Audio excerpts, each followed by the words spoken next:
Hi, everybody. Welcome to Massive Late Fees audio commentary of either the greatest Christmas movie ever or a movie that's not a Christmas movie at all, depending on who you ask. Die Hard.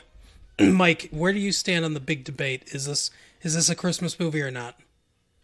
I don't really care too much. I mean, I understand. I don't. I think it's technically not because it just takes place during Christmas. It's not like overtly Christmassy themes. But I watch it every Christmas. That's like my one Christmas tradition. Yeah, I have. I have a right now a poll up on our Twitter thing about whether it's a Christmas movie or not, and it's already pretty heated in there. This film was made by or directed by the great John McTiernan, who also directed Predator and several other good movies. He was quite a successful director in the 80s. Do you know the whole origin behind Die Hard? Yeah, the book and everything. Yeah, It's funny because it involves this movie. A lot of people don't realize that this movie is based on a book um, it's called technically a sequel. yeah, the original book was called The Detective, and it was written by a man named Roderick Thorpe. Um, and it was a 1966 book, I think. And then this is one of the reasons why I know it. Hardcore listeners to the podcast will know that I love Frank Sinatra and the Rat Pack, and Frank Sinatra actually starred in the movie version of the Detective, the Roderick Thorpe's first book, in 1968. Then in the book, the detective's name is Joe Leland, as opposed to John McClane, and yeah, it was a big hit for Sinatra. It was one of Sinatra's biggest hits, and Roderick Thorpe saw a movie called The Towering Inferno that a lot of people I'm sure are familiar with, and he had a dream about after watching that movie. He had a dream about a guy in a building like that being chased by people with guns, and he developed that into a sequel book to The Detective called Nothing Lasts Forever, which came out in 1979, and that's the book that they based Die Hard on. And it's funny because in Sinatra's contract for the movie, for the detective movie that he did in 68, he had first right of refusal if there was ever a sequel to that book made into a movie. So he was originally offered this role Yeah, that's my favorite part about the whole thing. for this movie. He was 73 at the time. And Yeah, there had been some singing involved. and obviously he turned it down. I'm sure in large part due to his age. A lot of This people, guy, this yeah, guy's like the sleaziest guy of the entire '80s, I think, right here. yeah, absolutely. And later is just doing cocaine on the desk. It's he's Yeah, he's one of my favorites though because of the he's sleaze fun. factor. This is a see. I can't tell if this is a good movie or just a movie.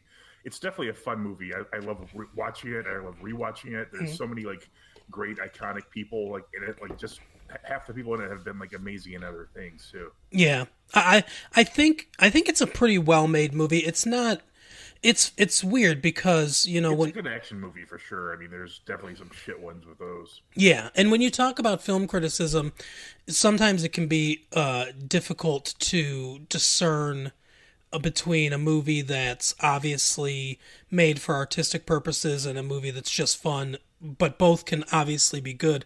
And when you look at stuff like this small pan around her kids and stuff, the reveal um that's her husband and everything with the pictures. I mean, that kind of stuff is part of what makes the movie good. I think John McTiernan is a good director for sure. So I would say that on the whole, it's a well made movie.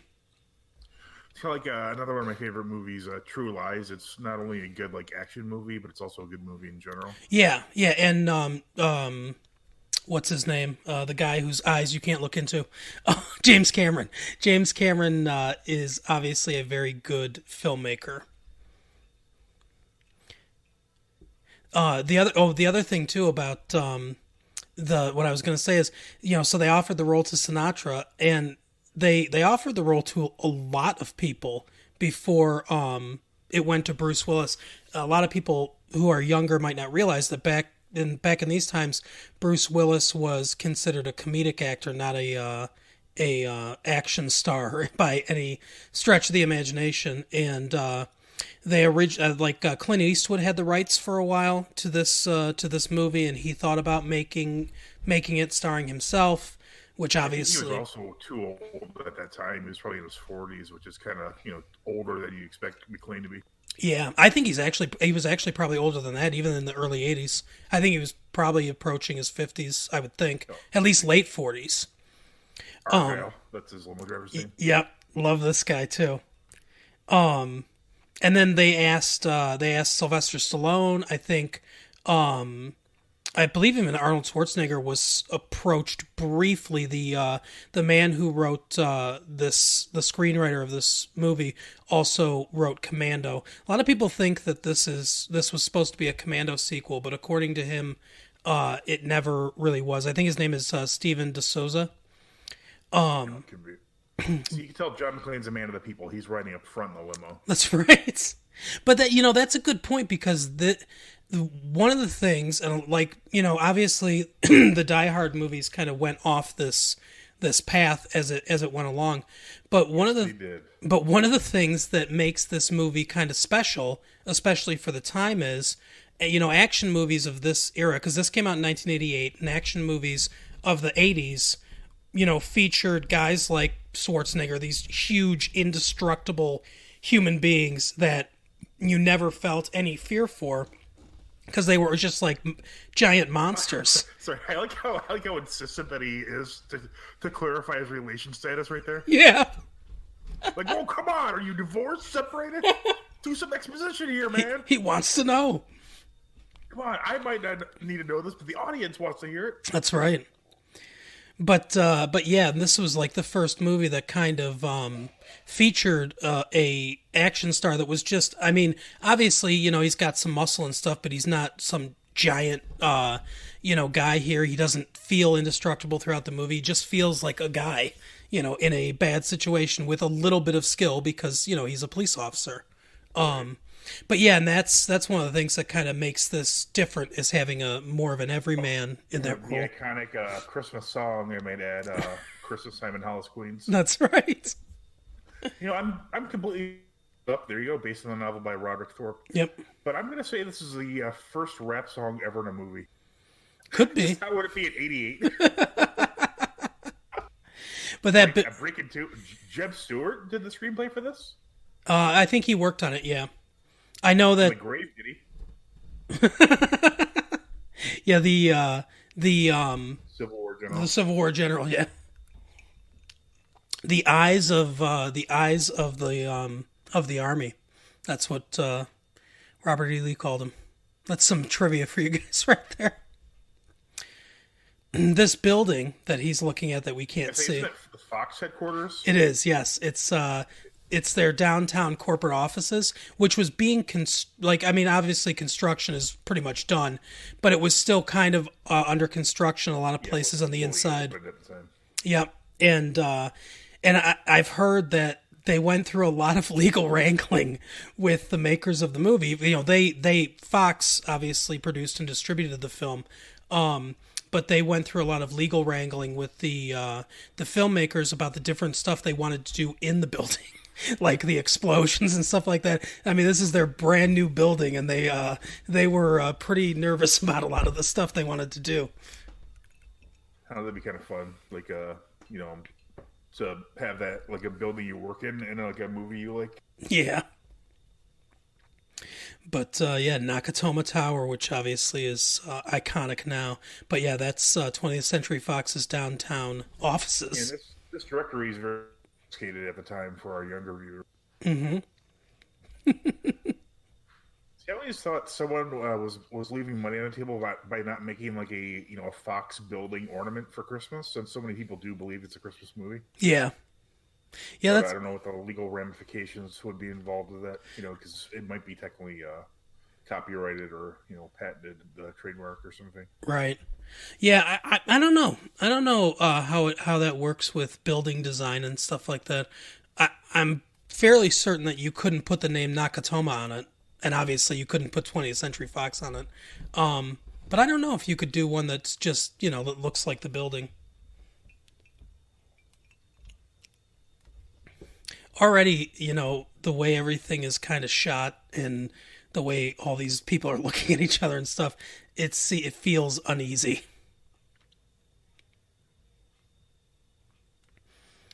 But yeah, yeah. Oh, go ahead. No, I you don't go think ahead. they showed it yet, but it's kind of funny because this is like again during the '80s. Like, there's a big fear that the Japanese were buying the country up, Hmm.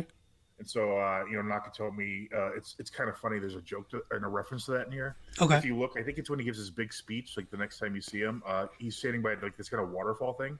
Yeah. That's actually in the movie. It's supposed to be Frank Lloyd Wright's Falling Water. Really? Yeah, they say he just like the joke is they just bought it and put it in his corporate. Oh, that is hilarious. Yeah, I'll have to look at. Oh, huh. Yeah.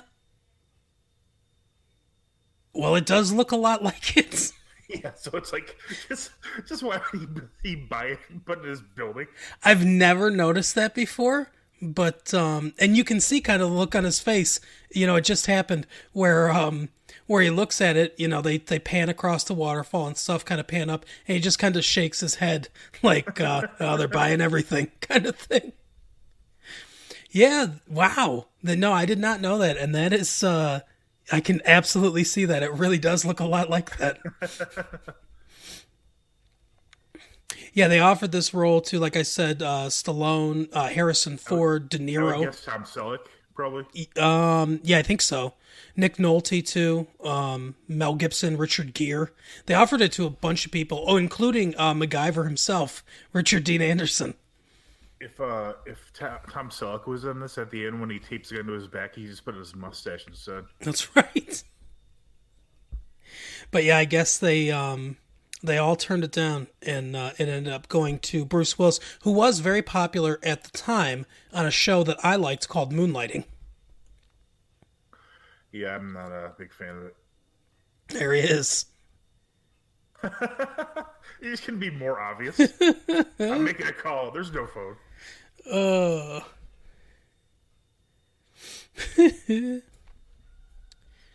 Yeah, they offered the role of Hans Gruber in this to Sam Neill, Event Horizon's own Sam Neill, originally. Nice. But he turned it down too. That's weird because I don't know what he did. Or I guess Dead Calm was probably what he did right before this that I can think of. Yeah, I think so. And I know he was in In the Mouth of Madness. Yeah, but he was in a movie called Which was later, I think. The Good Wife, I think. The year that this came out, he played like a supporting role in that. This was Alan. A lot of people don't realize this is Alan Rickman's first movie. Yeah, I think he was 40 years old when it came out. Yeah, they found him playing Valmont in a stage production of Dangerous Liaisons, which is pretty crazy. But obviously, he had a very good career, off the back of this. I think before, I think he was someone who wasn't even involved in theater, and at a certain point in his life, he's like, I just want to be an actor. I'm not going to be satisfied if I don't try it. That sort of thing. Yeah, because I don't think someone of Alan Rickman's talent would be like lingering around for 20 years. Yeah, it's funny. I don't know how I feel about this. I don't know if I think I feel like my first instinct is that it'd be a lot harder today to break into films in your 40s than it was back in the 80s. But yeah, I can think of at least two examples. Obviously, Alan Rickman being one, and Morgan Freeman being the other. Yeah, but I mean, Morgan Freeman was trying for a long time before. But yeah, I know what you're saying. Yeah, he worked for sure. Up until he finally got his breakout role. But yeah, I think he was in his 50s.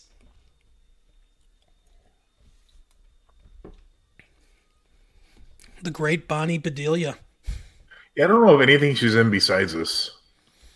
She did some stuff on TV, and I believe, if I'm not mistaken, that she was in the Dead Zone, the Christopher Walken The movie? one. Yeah, Oh, yeah, I don't remember that too well. I think she played his girlfriend. That ended up, things didn't work out because of his accident. That makes sense. I really like that book. I haven't read that book in a long time. I should read that again. Very good book. She's her. Some people might not know that her nephew is Macaulay Culkin. Oh, I didn't know that. Yep, Macaulay and Kieran and Rory Culkin are her nephews. Her brother is Kit Culkin, their dad. Gotcha. And she got married to Bobby Bonilla.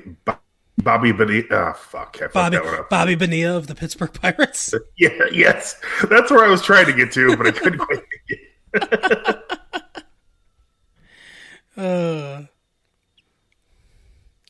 Let's see. I'm looking up her filmography now. I know she was in a lot of stuff, but stuff that I didn't. Isn't that lady at the watch. door from something too? Oh yeah, she was on Moonlighting. She was. I think she was the receptionist on that show. That's funny. I didn't know that. I thought I saw her in something else. Oh yeah, that's right. She was in Needful Things. Do you think she said, "Hey Bruce, put in a good word for me. I want that part in that big movie you're in."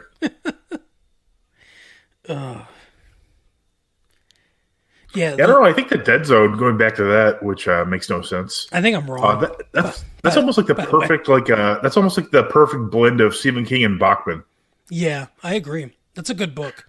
Because there's a lot of like the backstory kind of stuff that Stephen King, like how he's like how he works for that guy who lets him tutor his son to get back on his feet and all that stuff. Mm-hmm. It's like that really kind of weird premise, like a Richard Bachman type book. Where it's like, oh, he can see this guy's going to blow up the world in nuclear war. Yeah. Yeah, I've heard Stephen King say that it's one of the only books that he's actually plotted out, from beginning to end before he started writing it. But he really liked the idea of basically, like if you could kill Hitler, in let's say like 1937 or 1936 before, the war broke out. Gotcha. Would you do it?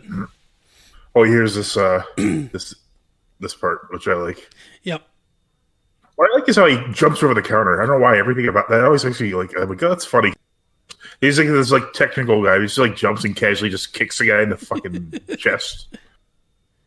Yeah, he's got it going on. I like how they have the ominous music for the German guys. Mm-hmm. Yeah, in the book they were all German. Obviously, in the movie, some of them are German, some of them are other European strains. Some are really German. Yeah. Although all the German story here, this is a fictional device right here. Yeah. Looks like a hockey puck. Explodes into flash, and then I assume paralyzes him? That's kind of what it looks like. Yeah, I don't think so. I think he killed him because it looks like there was like red splotches. So I don't understand the entire purpose of the grenade because he turned the corner and saw the guy his back was to him. Couldn't he have just as easily popped out and shot him? Yeah, you would think so. A lot of the German that they speak in this movie is complete gibberish. Yeah, I think the whole German language is gibberish myself, Mark. Some people may not know that I've studied German.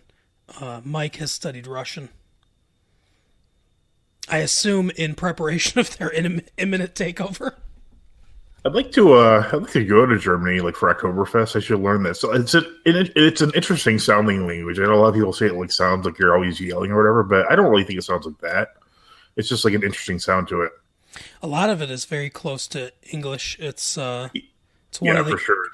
It's one of the languages that English was based on, and it's an easier language to learn because, at least I find, because of that. Yeah, I've seen a lot of the words are very similar. You could kind of just tell what the word means by the way it sounds. Mm-hmm. Yeah, even if the spelling's off when you say it, the way that they say it, with the accent and the the different words and stuff, like for instance, Volkswagen is spelled like that, but in German, V's are F's and W's are pronounced like F's and W's are pronounced like V's. So in German, they would say Volkswagen, and it means family wagon family car. And when you say it like that, it makes a lot of sense. I like how like there's like a completely guy dedicated to manning like the reception desk. Mm-hmm. Like the German crew, you can tell they just have like way too many people at one point. They're like, "What am I going to do? Receptionist." There's just the people that were the latest to the plan. Like he came in the meeting real late, so he got the shit job. And what's interesting is I wonder in this. I don't know if you've seen Die Hard with a Vengeance, the only other good Die Hard movie. Yes, I have. Like how like half the crew in that like know that they're actually like thieves instead of terrorists. I can't remember in this if any of them are actually like legit like terrorists or if I think they're all just thieves in this one. I believe so. Yeah, in the book they're terrorists, and I know in the original script of this movie they were going to be terrorists. And basically John McTiernan, who passed on this movie twice before finally directing it, one of his big points of contention is that there's nothing fun about terrorists. He's like, he goes, it's not, this movie is not good. It's going to be way too dark, and I don't want to make a movie this dark if they're all terrorists. So he basically kind of, engineered them into changing them into robbers who are posing as terrorists. Yeah, that makes more sense. In the book, too, since it was a sequel to the Detective, and the Detective was published 13 years prior, Sinatra's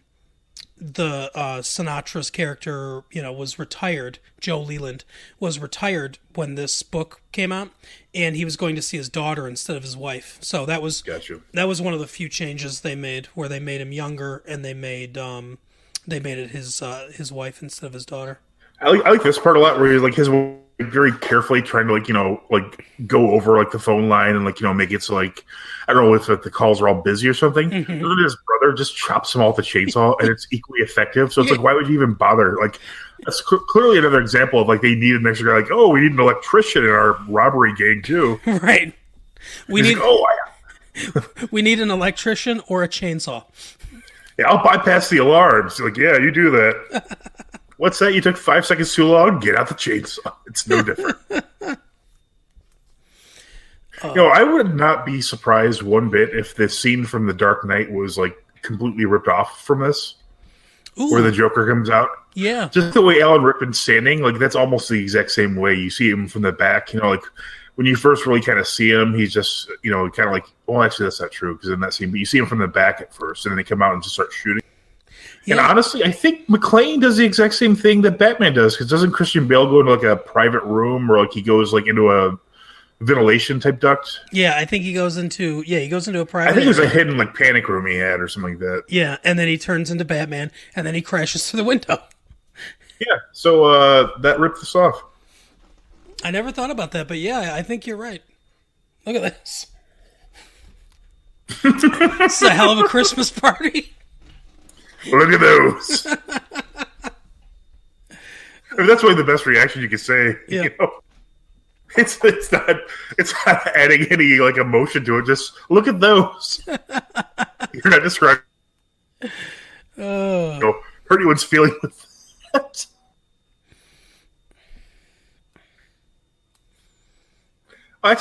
Do they ever address that later? The janitor that's just walking around? No, I don't think so. So the whole time we basically just have to kind of assume that a janitor is just like kind of like with his headphones on, not hearing gunshots. Yeah, that old trope where he's listening to music too loud and can't hear all the chaos going on around him. Yeah, this now, like I said, a lot of the building was under construction, as we can kind of see here. But there were areas of the building that were finished where people were working, and I guess the film crew had to continually apologize for the noise of gunshots to the people below them. Because apparently they made these guns very loud.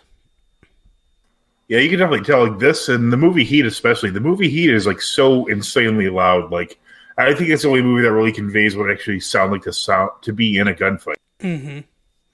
Or I guess you could say Private Ryan's pretty good at that too. Yeah, yeah, especially that opening scene.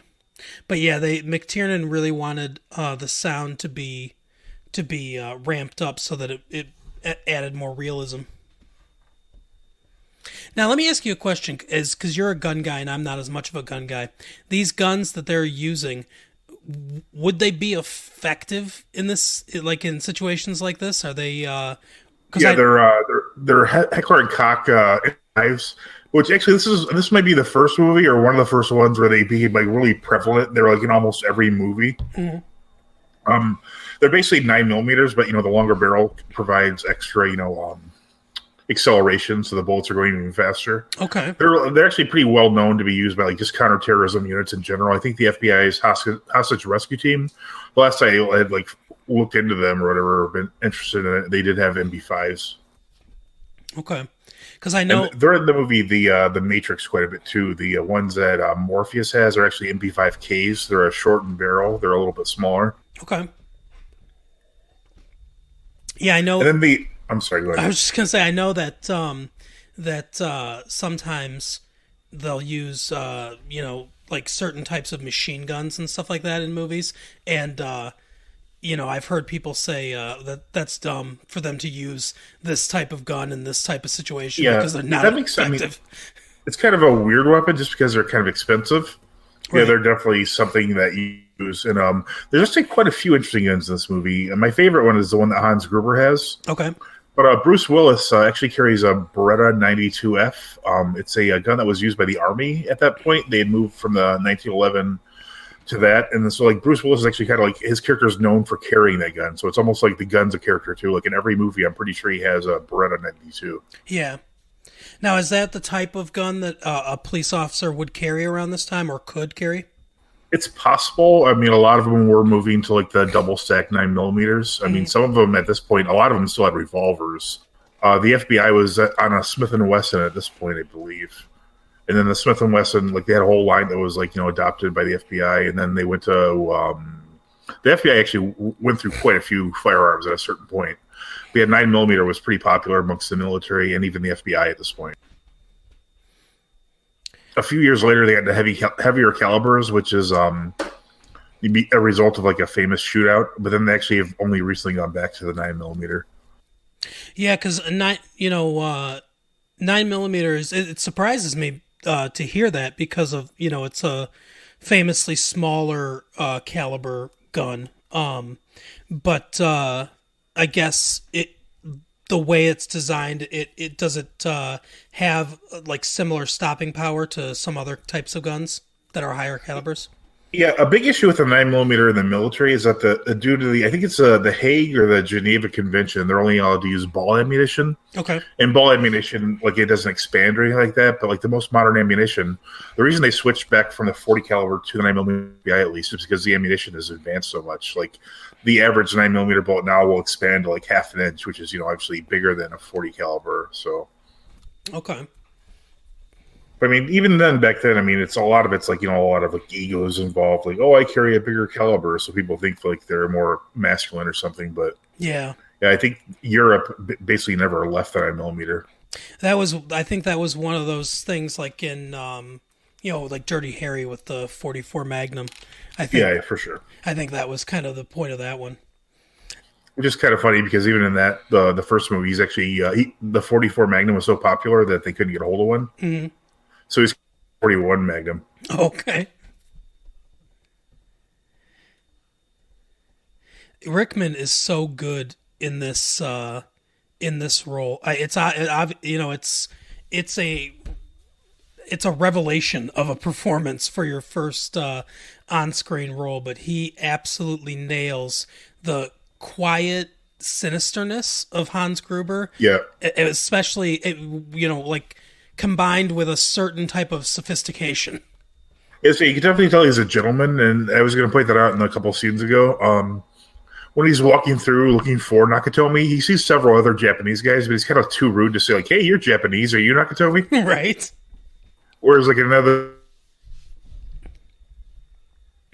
person until he actually stands up. You can tell right now that that he really doesn't have a plan of what he's doing. He's just basically gathering intel, which is another thing that I like about this movie is he doesn't just go barreling in or anything. He does what a good police officer would do if he found himself in this situation. He gets as much information as humanly possible to assess the threat, and then is going to decide how he wants to proceed from there. Yeah, that's for sure. Like, it's kind of interesting. Like, he's actually like pretty. Even though it's Bruce Willis, he's actually pretty smart in the movie. Yeah. See, that's another Hans Gruber's gun. I love that gun. It's a H&K Heckler and Koch. They make the same, the HK MP5, same manufacturer. Mm-hmm. They make it's called the MP or it's the P7. And it's like a really interesting mechanism in order to even shoot the grip, which not many people know, but it's a really cool little gun. And that's like probably something like it's actually the perfect one for him because he's like kind of like a sophisticated type who's not really expected to shoot it out with anyone. Right. Yeah, he has the weapon for intimidation, and obviously in situations like this, if he has to use it, but it's not, he's not looking to get into some huge firefight.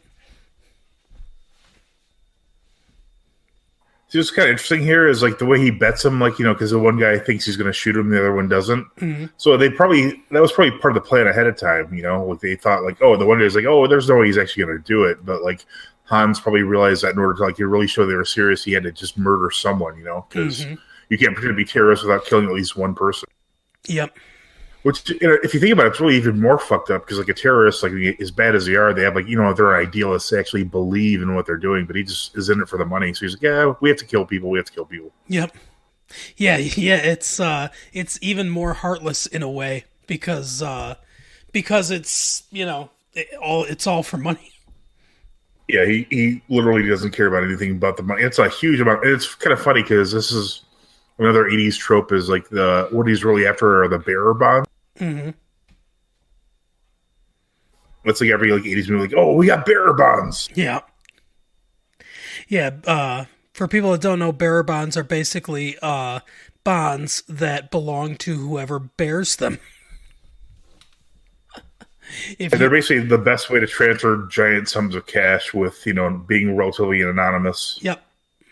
Before cryptocurrency or whatever, I guess. I don't understand cryptocurrency, so.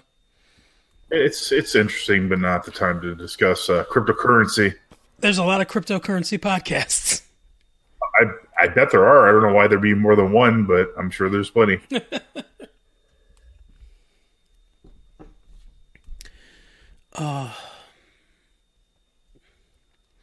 The ill-fated scientist nerd guy is another one of my favorite characters in this movie.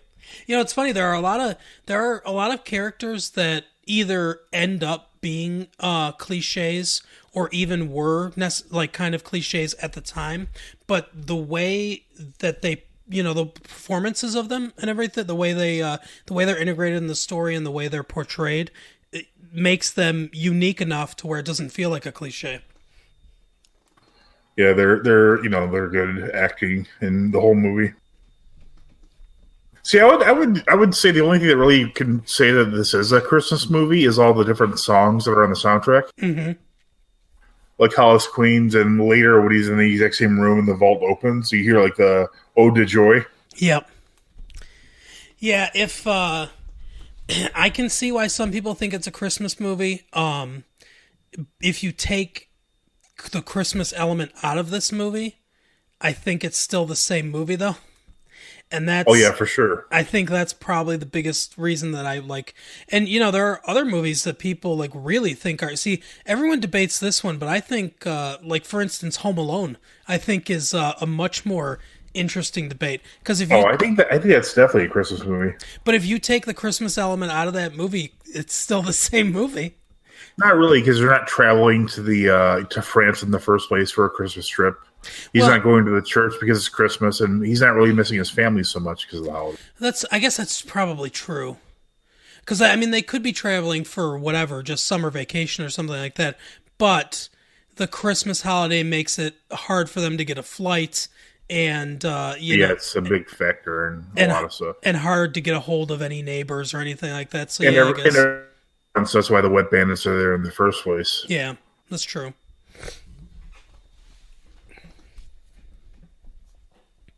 I like the conceit at the beginning of the movie to get his shoes off with the airplane thing. Yeah, I wonder how many people actually do that airplane thing. Apparently, I don't fly very much. I don't like flying. I'm afraid of it, and it bothers me. I have flown before though, but I'm surprised to hear that because I know you really don't care for that at all. No, I don't. But I have flown a few different times.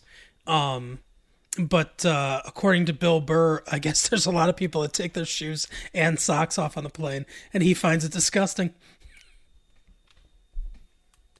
Yeah, it's pretty gross. This normal gray shirt that this guy's wearing will soon become an iconic gray shirt. It'll be another. See, I wonder. I bet you can make an ornament of that, but I don't know. Put that on their tree. I've seen people wear. Now, a lot of people, I guess, just probably make it because it's all it is red paint. When you get down to it, but I've seen a lot of people come to holiday parties wearing a gray sweater. Yeah, I wouldn't do it with the ho ho ho. Now I've got a machine gun part though. No, I've seen them do it, like paint that on there. Oh, I'm sure, but I'm saying I wouldn't do that this day and age. That's true. You get tackled immediately.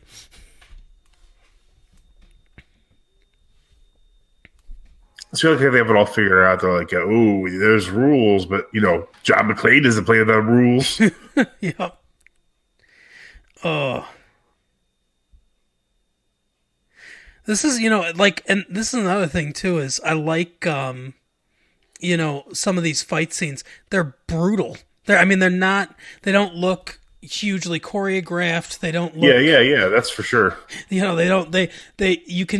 almost don't, they look real. They don't look necessarily filmed, Yeah, and with Bruce Willis's history, maybe they're not. All right, every time Bruce gets into a fight with someone, we'll come up with a story, and backwards from there. Right. Remember when that delivery guy came and he kicked him down the stairs? That's one of the brothers.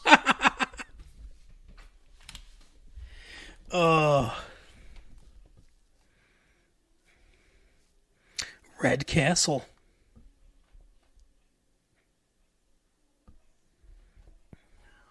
This might be controversial, but I really liked it when terrorists were the villains in movies. Yeah, me too. Again, True Lies, it was fun in there. It's funny too. This, in this era, this was kind of the very tail end of Russians being the default bad guys in almost every action movie. Yeah, that's true. And there were also a lot of terrorist activities during the 80s too. So I'm surprised if it was maybe that's part of why they changed it to thieves. Terrorists. You're right. Yeah, late 70s and the 80s. Yeah, it was a big time of terrorist activity. You like the 80s, right, Mark? It's the 80s. I had Ben listen to our podcast, and he loved it. Loves all the shout-outs. Sometimes in our commentaries and podcasts for you guys listening out there, we just do inside jokes that there's no way that you can know it all. That's I don't understand why he goes through the whole charade of coming with the Santa Claus suit and stuff. That makes no sense. Yeah, I don't know. Do you think elevator operators watch movies like this and just go insane? Maybe. I don't know. I've been at Otis for 10 fucking years, and we've never had our elevators able to be stopped by a screwdriver. Speaking of Ben, his old neighbor, Mike, I don't know if he still does this or not anymore, but he was an inspector for elevators. And he would do safety. He'd go around to different elevators and do safety inspections on them. I asked him one time about what he hates most about the way elevators are portrayed in the movies, and he said whenever you see an elevator fall, like it's free falling, he goes, He's like, it's impossible for that to happen. And he explained to me about the he explained to me about the cables and stuff and how impossible they were to break, and even if they did break, how there are manual brakes on each side that would prevent it from falling like that. Yeah, I think that happened in Chicago recently. Like it fell like 80 stories or some insane amount like that. Really? Yeah, but I think it did actually like a manual like thing stopped it eventually. I haven't heard that story. We should have got a mic on the podcast, huh? Right. We'll talk about next time we do our world disaster podcast. we can get him on there. We'll get a bridge guy to talk about that bridge that collapsed in the 80s in Oklahoma City in that hotel. And they'll get a heating and cooling person that gives us a lowdown on the ducks. Oh yeah, I know you. This must drive them insane too. I know you hate the ventilation shaft thing. Yeah, it's dumb. He went from an elevator to a ventilation shaft, actually. Oh, I think there's a part coming up here. I think. It's been a long time since I've seen this film, so it's, but I think when he falls, I think that's coming up soon. Maybe not. Do you think Mike was at home going, don't worry, it'll catch him? Well, when it comes up, I'll let you know, because I've got a little tidbit about that. And you can tell they really were working on... I love that he takes a second to look at it, even in this situation. Ooh, look at those.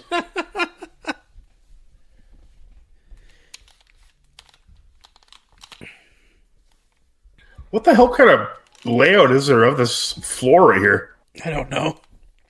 He came out of an elevator, he jumped like up through a window, then he went down through like a fucking ladder on the floor? Yeah. Maybe Sony was building a bunch of secret rooms and passageways into their corporate offices. For the magician division? Right. No, so they can, because they knew that one day someone would find out all the sexual harassment they've been up to. Hide! Escape rooms. I was like a billionaire. I'd put all sorts of like secret doors. It'd be sweet. Mm-hmm. And I'd be like, H.H. Holmes, eat your heart out. I actually have always wanted a house with secret passageways in it. I just thought it would be cool.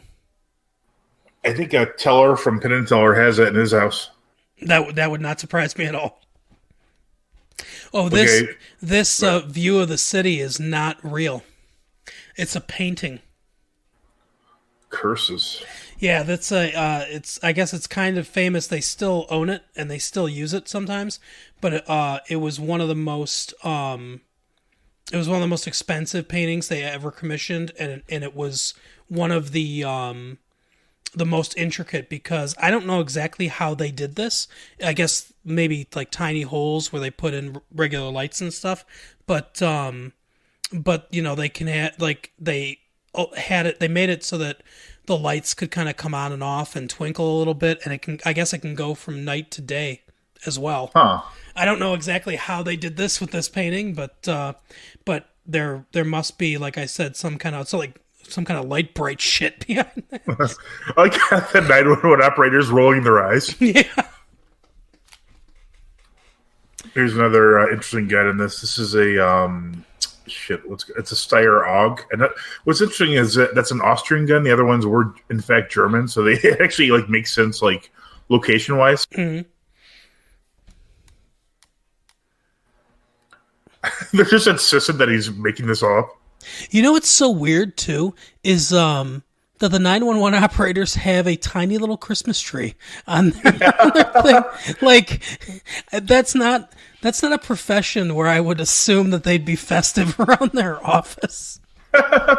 I'm sorry, sir, you've been shot by your crazy uncle who came over for Christmas. Oh, look at the lights. Or if that just implies that they're so detached from like the 911 part of it that they're like, yeah, it's like any other job. Maybe. There's my beloved Carl Winslow. Yep, Reginald Vell Johnson. Great performance.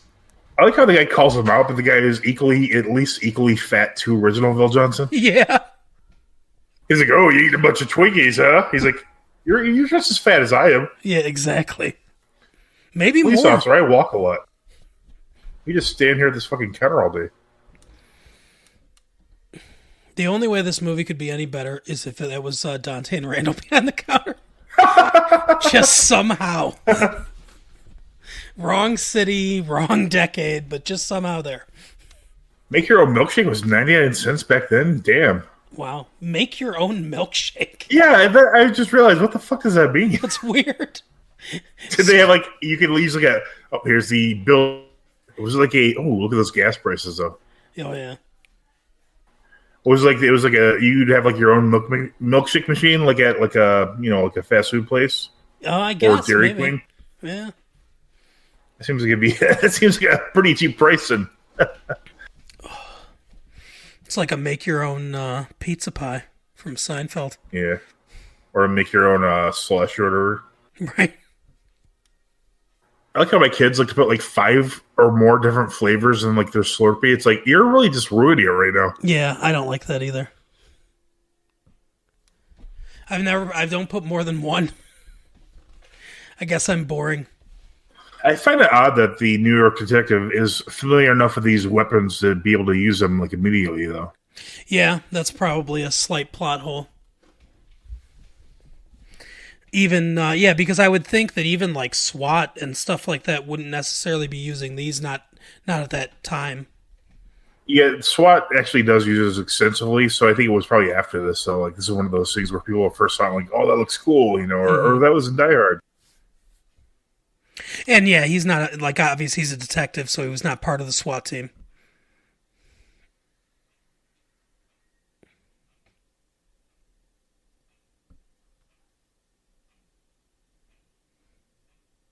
I just remember when I was a kid being like, this. It's just an exciting film. Yeah, there's really few slow moments.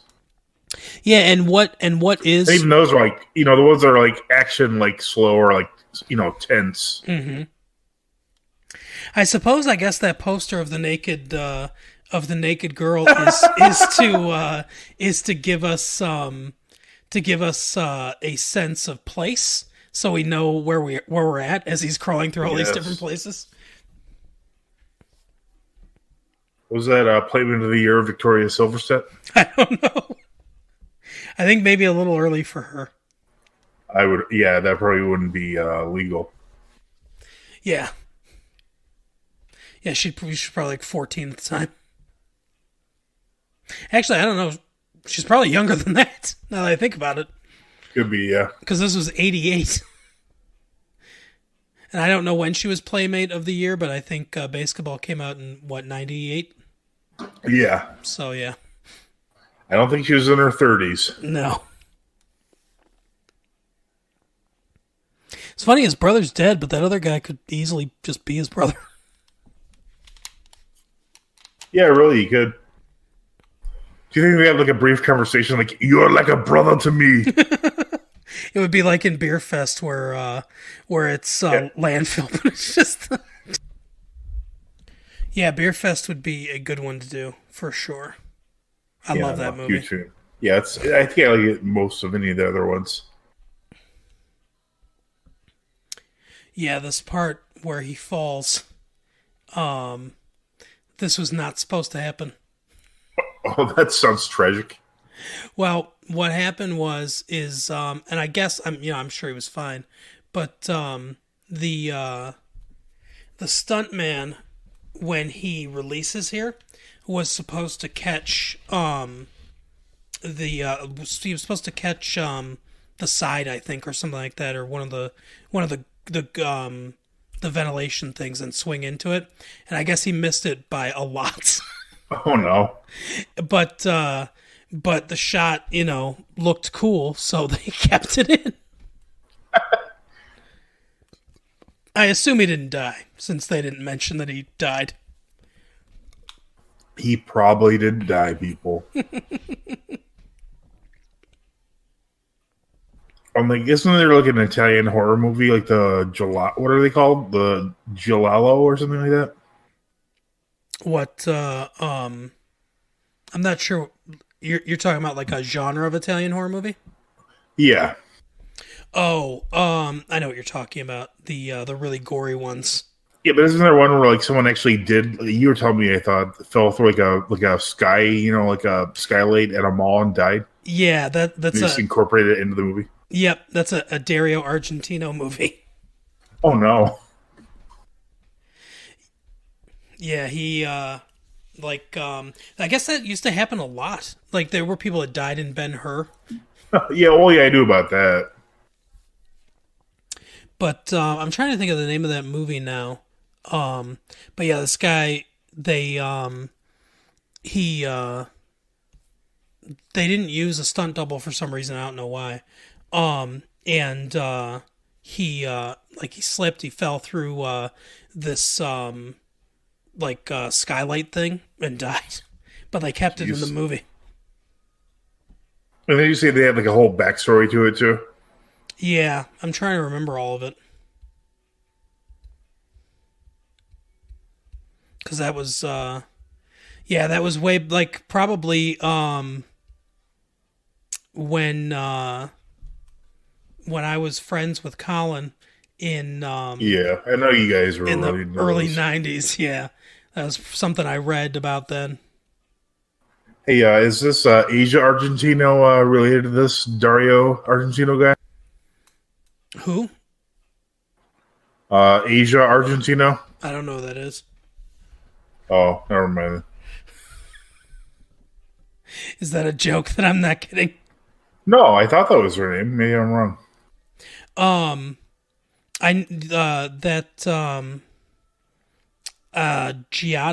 I think that's her name. She's or no, I'm thinking of De Laurentiis.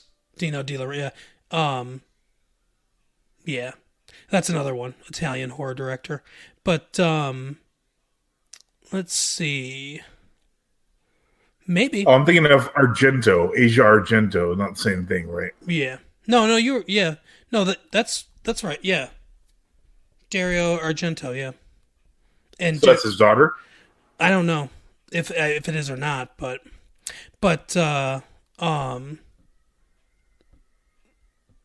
yeah, it says father of Dario Argento. There you go. You know what she did, right? No, I haven't heard of it. She raped a guy. She did? Yeah, some 17-year-old kid she had intercourse with. Wow. And then Anthony Bourdain, her boyfriend, died by hanging. Oh yeah, the Hollywood Hangman. Hollywood Hangman strikes again. Yeah, I knew that about Bourdain. I didn't realize he was dating her. I know that we do an entertainment podcast, but I don't really keep up on celebrity news. I try to keep up on on movie news and stuff like that, but I don't keep up with celebrities. So you know, we also do a whole podcast on the Hollywood Hangman. Oh yeah, I like his reference there. Like, who is this guy, Stevie Wonder? You could never put that in a movie these days. Yeah. What is he, blind like Stevie?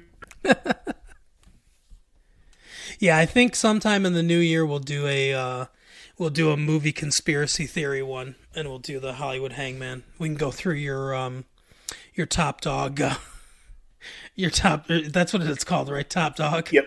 There's a lot in that top dog one. There's a few other ones too that are interesting. This guy looks like Huey Lewis to me. He kind of does. Really a lot.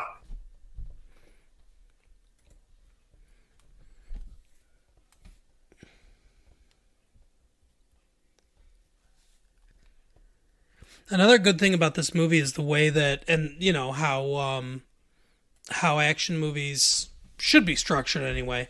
They're not always now, but how they should be, where everything just kind of escalates. You know what I mean? Where you can see, like at the very beginning, you know, it's a tense situation because he's going to see his wife, and they're having problems, and then you know, the terrorists / robbers come in, and then someone gets killed, and then just everything keeps piling up and up and up until we reach the climax.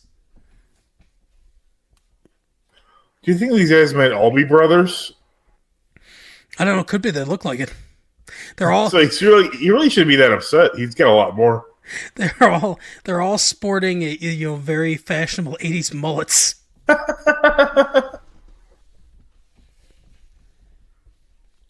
Ooh.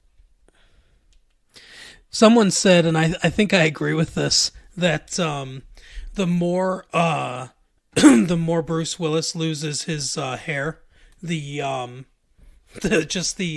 more indestructible he gets as a character, and the worse the films get. Oh, that's not true. Unbreakable, he's bald, I think, in that. Well, I mean the Die Hard films in particular. Oh, yeah, for sure. But I saw the one with Justin Long and Timothy Elephant. Not good. Yeah. I saw the last one, I hope. But I saw the I saw the latest one they did in the theater. I can't remember what I was doing, but basically I had 2 hours to kill. Oh, this scene right here where he shoots him through the table. I guess he suffered permanent hearing loss because of that. Oh, I wouldn't be shocked. It's very loud. Yeah, I guess. And they kind of do that in The Crow too. Yep. But yeah, I had 2 hours to kill for some reason. I don't remember why. And it was the next movie playing, so I think it was Live Free or Die Hard. I think that was the last one they did. The one takes place mostly in Russia. I think so. Yeah. It was so bad. Yeah, it didn't sound any type of good to me. I'm pretty sure I've seen all of them. That I've seen all the Die Hards for whatever reason. I've seen that one. You've seen the last one. The second one is okay, but I mean the second one's a very stock standard sequel where it's just it could be the exact same movie as the first one, really. Yeah, it's just the exact same movie, only in an airport instead of in a building. But yeah, the other one, like you said, I think is it With a Vengeance? With a Vengeance, yeah. That with Samuel L. Jackson, right? Yeah, I really like that one. Yep, that one's. I agree. That's beside that one and this one are the best. Music's too loud. It's such an easy cliche. Yeah, I like With a Vengeance a lot. That's pretty good. And Jeremy Irons is like worthy character to be related to Alan Rickman's Hans Gruber. Yep.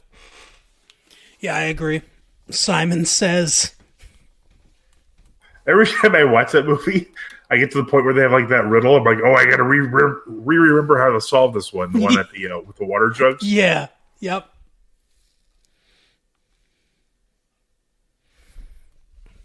Oh, the media is coming in. That's never a good sign. It's just going to be a bunch of fake news. They're going to somehow blame this on Donald Trump. 80s businessman Donald Trump allowed Yakanama to buy this building if it had been a Trump town. Could you imagine? Okay, here's something. Back in this period of time, Donald Trump used to allow people to shoot at his properties and stuff like that, as long as he could be given a cameo in the movie. That's funny because you mentioned Home Alone earlier, and that's why he was in Home Alone too. Yeah, exactly. Imagine if they had decided to shoot this at Trump Tower, and he played the owner, and then Alan Rickman just shoots him in the head. I'm sure he wouldn't allow that, but yeah, that'd be great. Who do you think it would be as a cameo? Who would Donald Trump be as a cameo in this? Yeah, just a brief cameo. He'd be the janitor. you know who he could have been? He could have been the guy in the airplane that tells him how to take his socks off. That's true. But no, he'd have to be someone in the tower itself, I think. Oh yeah, that's true. Well, he plays himself in Home Alone Home 2. Alone 2. He'd be one of the German brothers just gleefully like shooting at him. That would be hilarious. Oh.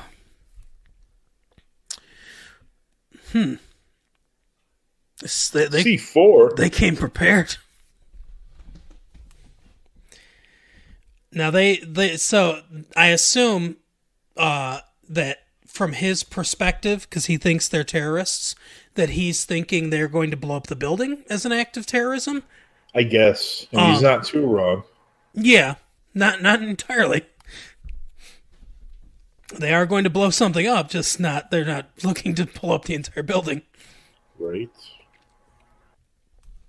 But yeah. Ooh, that's isn't that a Hindu god? I think it's Shiva, yeah. That's interesting because they're Japanese. Oh no, it could be Buddha, but yeah, I think it's a Shiva. It looks like Shiva. I wonder if that's supposed to be like a multi like ethnic or multi faith like area where yeah, it could be. Or if the makers of the set designer just doesn't know the difference between Hindu culture and Japanese culture. I'd prefer that to be the case, but I don't know.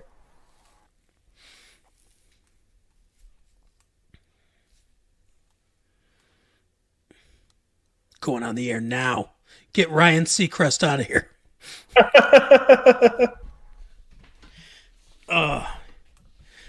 He sort of looks like he could be Ryan Seacrest's dad. Well, yeah, he kind of looks like Timothy Stack. Yeah, a little bit. Yep. I used to love that parody like talk show that he had. Night Talk with Dick Dietrich. Yep. Yep, that was fun. I always thought Timothy Stack was very funny. Although there were a lot of stuff that he did that I thought was terrible too. Yeah, I can see that. Like stuff that he I never thought he was bad, but I was like, oh, the writing, this is a bad project. The writing of this is not that good.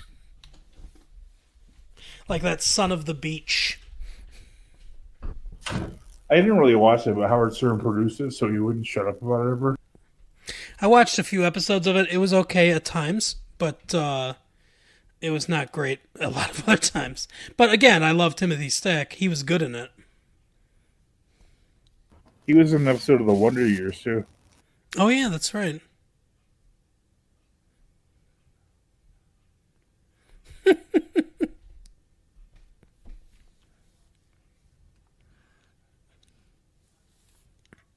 People are finally starting to realize what's going on.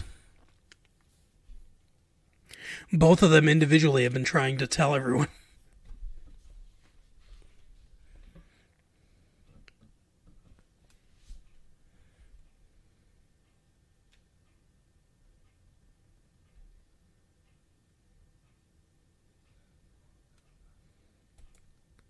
This movie ends up being longer than you would think. It moves very briskly. Yeah, it's what is it, like 2 hours?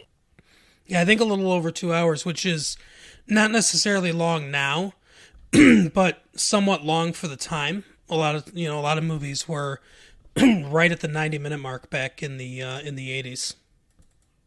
Yeah, that's my preferred length. The shorter the better.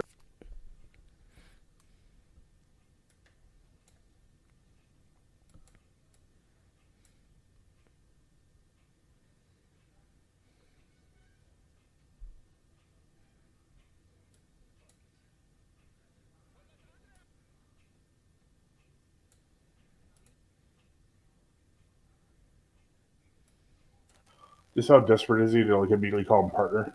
Right.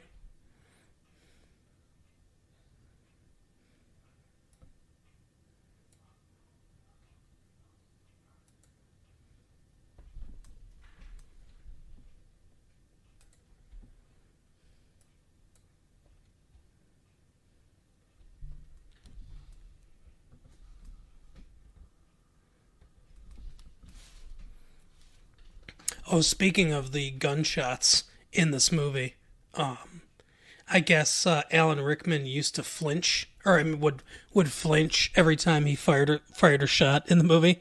So Yeah, it's McTiernan, really obvious when he shoots a guy. yeah, and McTiernan had to try to cut away every time to not get his reaction in the shot.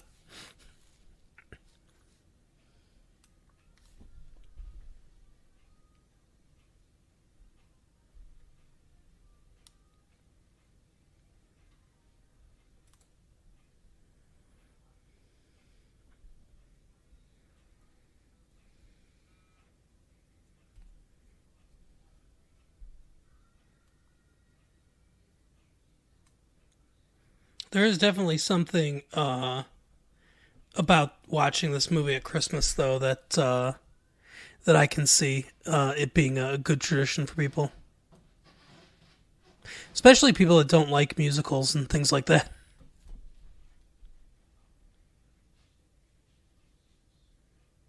Isn't the guy the principal from the Breakfast Club? I don't think so. Oh wait, The Breakfast Club. I was for some reason I was thinking of Ferris Bueller's Day Off. Yeah, I think you're right.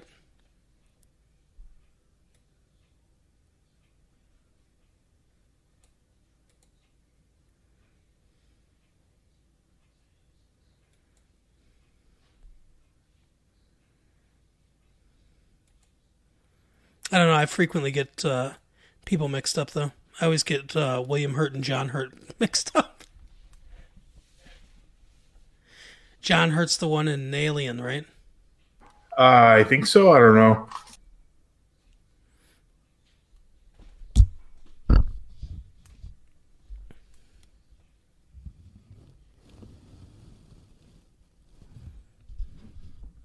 Oh, who knew McLean's wife is so high up? She's second in command. That's pretty good.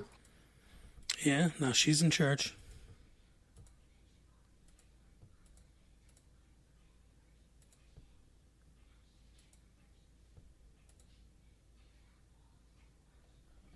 Yeah, he's absolutely the principal from The Breakfast Club.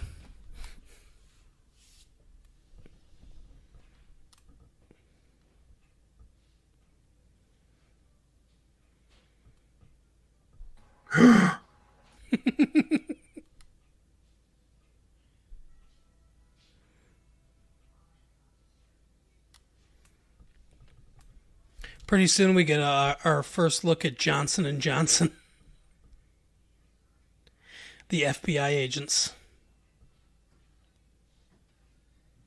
Apparently, that was a joke that they put in the movie for Reginald Val Johnson's sake. Why, for his sake? Because I guess his last name's Johnson. It's just like I don't I don't exactly get why it's funny, but Right? it's like, oh, their last name is kind of like your last name. Argyle finally figures it out. I mean, if his name was Reginald Double Johnson, then I guess it would be funnier.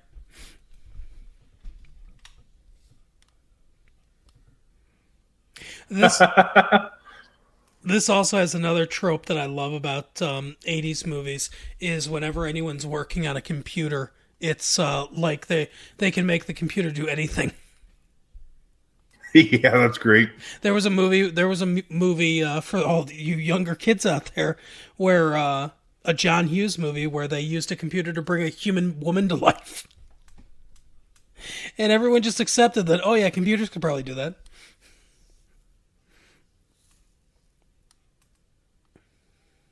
And that's Weird Science. Yeah. I didn't know that was a John Hughes movie. I haven't seen that. Oh yeah. Yep. I think that takes place in Illinois too. It's so funny to me, like every John Hughes movie, all the kids are rich, but they don't know they're rich.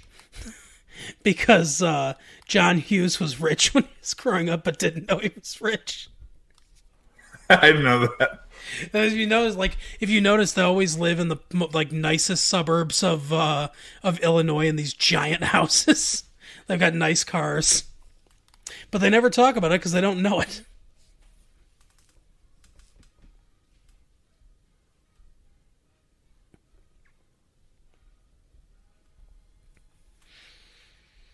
And again, more escalation coming up.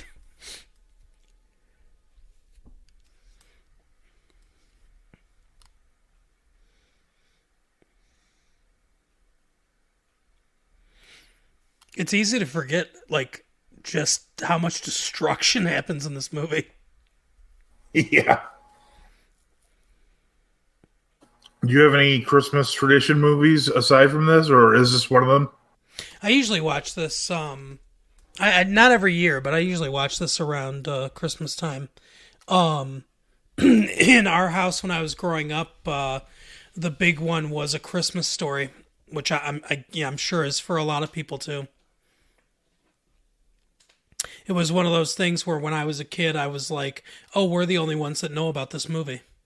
You know, you know what I mean? Like not like it was made just for our family, but like it wasn't a big hit or anything like that. And it was like, oh, we discovered this movie that we like, and like most people didn't seem to like it, kind of thing. But it wasn't until I like got older that I realized, oh, like this became a cult classic for like everyone. Yeah, I'm not a Christmas movie fan. I'm done with it at this point. I mean, I haven't seen it in several years. I used to like it a lot when I was a kid, but my dad would insist that we watch it every single year and quote, like, we always quoted it and everything. And it just got to be too much. So you're saying it was really kind of just a fad. That's right. Yep, it was just a fad in our family. I might show it to my kids, soon though, because I don't think they've ever seen it. See, I watch it, every so often or parts of it. I don't really like it that much. Yeah, like I said, I used to when I was a kid, and it's hard to judge if I actually liked it or if I just liked it because I was a kid. Like The Goonies. Yeah, yeah. Like I can't objectively tell you if The Goonies is good or bad. Because there's too much nostalgia associated with it. But I'll bet you that if I watched it for the first time when I was like 25 years old, I would think it was terrible. Yeah, that's my whole theory on Star Wars, that most people just like it because they thought they liked it when they were younger. That's definitely possible. I don't know how if you're still like watching the Always Sunny episodes, but there's an Always Sunny Christmas episode it's hilarious. You got to watch that one. All right, which one?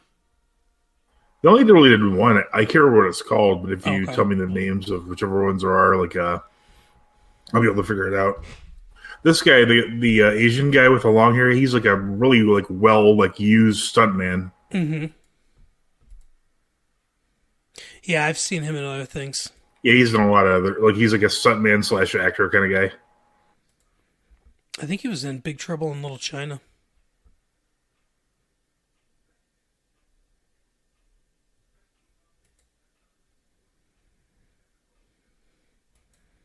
Now I want candy. Does that imply they have a movie theater in the building? I don't know, maybe. That is weird. I've only seen one of those like interior like snack stands open like once or twice. Yeah. I get the urge every time I pass one that's closed to just smash the glass and take something. Just to teach them a lesson.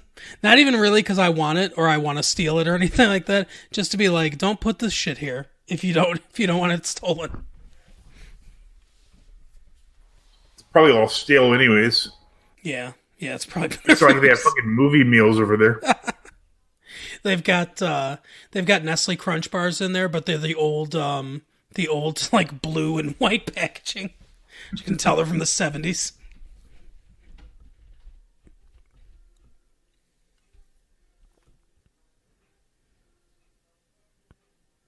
They're playing Die Hard at the main art theater next week. Oh, okay. For the midnight show. Mm-hmm. That's kind of neat. So I guess they considered a Christmas movie.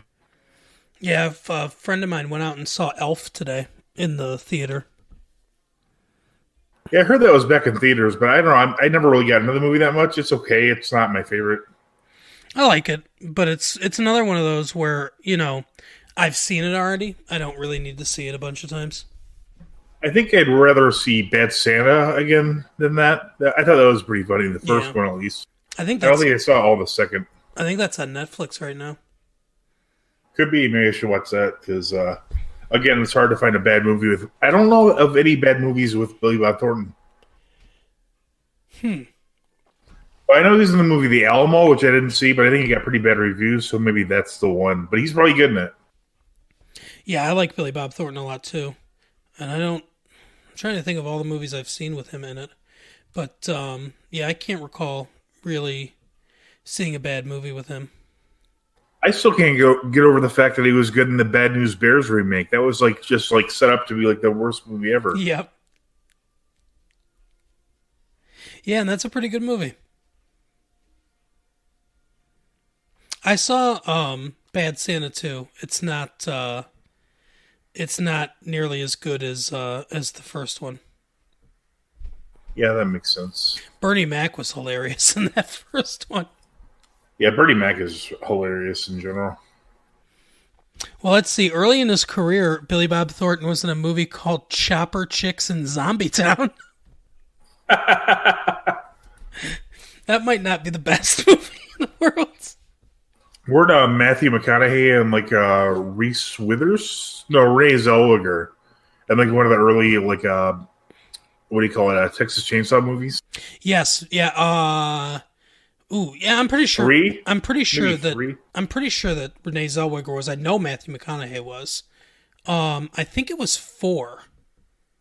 Okay, because you used to very prominently display them on the cover at the movie theater, or the video store back when. Yeah. I'll tell you, the original Texas Chainsaw Massacre is a really good movie. Yep, you're right. Renee Zellweger was in it, and Matthew McConaughey, and it was 4, yeah. But it's called Texas Chainsaw Massacre: The Next Generation in 1995.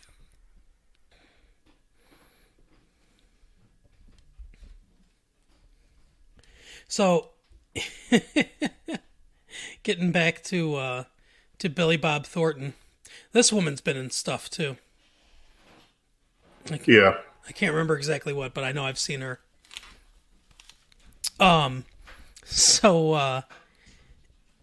Chopper Chicks in Zombie Town. Here's the plot of this movie. The film is about an all-female motorcycle gang named the Cycle Sluts, who cruise into the isolated town of Zariah looking for a good time. Here, an evil scientist turned mortician. So, I guess he was trying to make a living as an evil scientist, but there was not enough money in that, so he became a mortician. Has been killing local townspeople with the aid of his long-suffering dwarf assistant. And then it has a quote, I assume from this evil scientist, that says, if God wanted you to do normal things, he would have made you look like normal people. What? And turning them into zombies to use as labor at an abandoned mine. What the hell? How many businesses is this guy in? He was an evil scientist. He became a mortician, and now he wants workers at a mine. The mine is too radioactive after underground nuclear testing to be mined by living people. Although the scientist later admits that the real reason he's been doing it is not the money, but just because he's plain mean.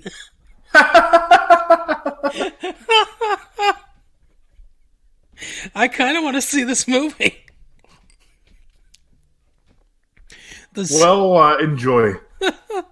The zombies escape after a curious little boy removes the lock to explore the mine, becoming the zombies' first victim. So a curious little boy gets murdered. By the way, even he would have died either way because he's going to explore a radioactive mine where no living people can be.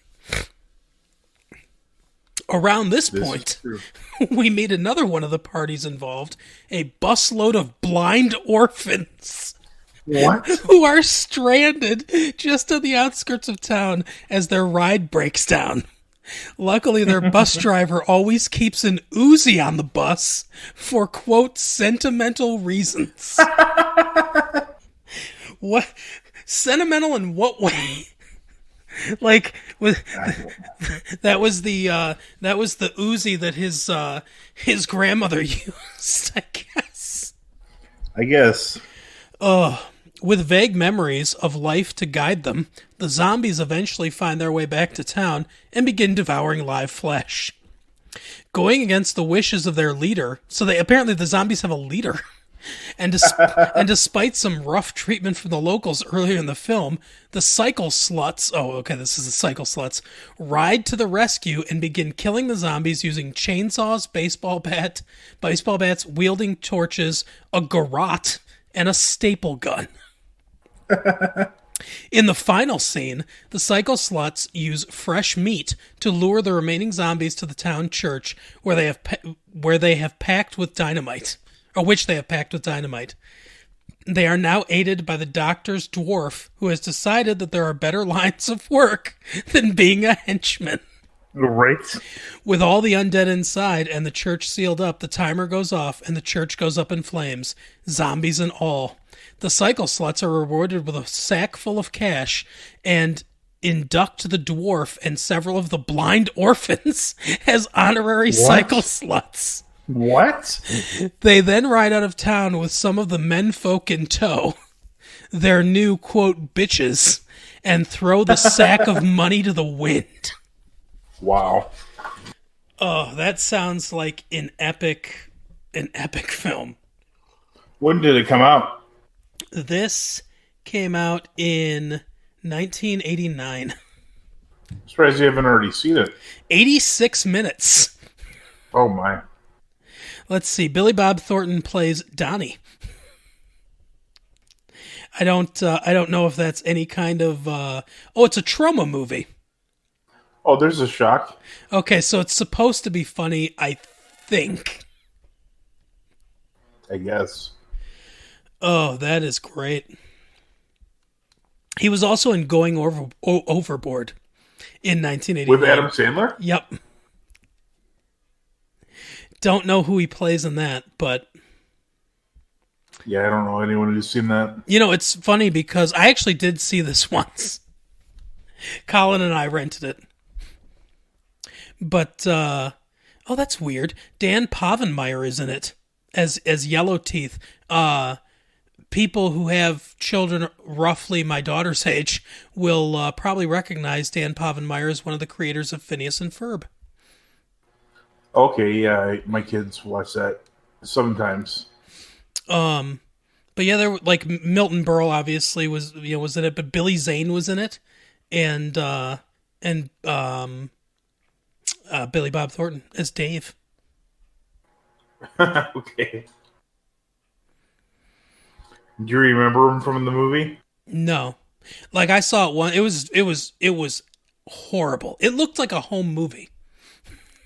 Was Adam Sandler the star? Yeah. Yeah, I don't know exactly. I'd have to look up, the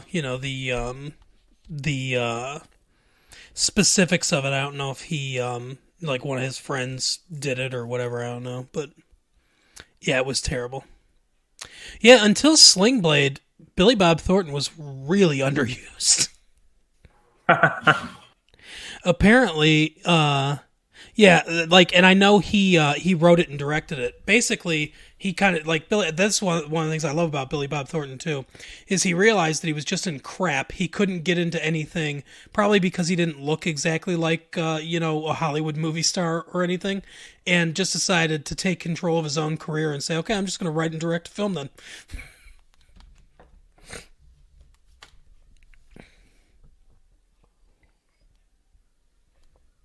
This guy, so sleazy.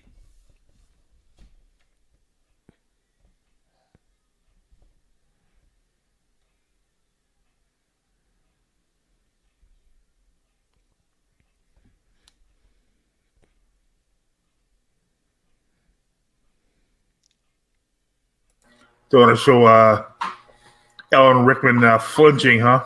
Right. Rickman.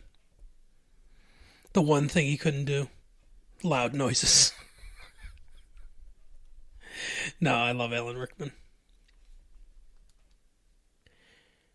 Have you seen any of those Harry Potter movies that he was in? No. I know those are popular. I've seen a few of them with the kids, but I can't remember, all of them. But I love him from several different, other films. Dogma. Yep. The best Kevin Smith film. Big bushy beard.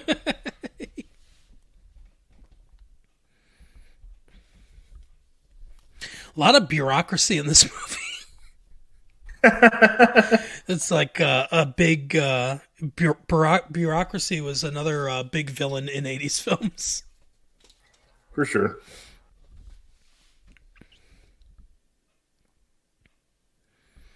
I'm surprised that Reginald VelJohnson, obviously, he had a pretty good career with, his sitcom and everything, Family Matters. But I'm surprised that he didn't get more serious acting roles out of this. Yeah, he was in what do you call it? He was in Always Sunny in Philadelphia recently. Oh, okay. A few years ago. Yeah, I'm loving that show.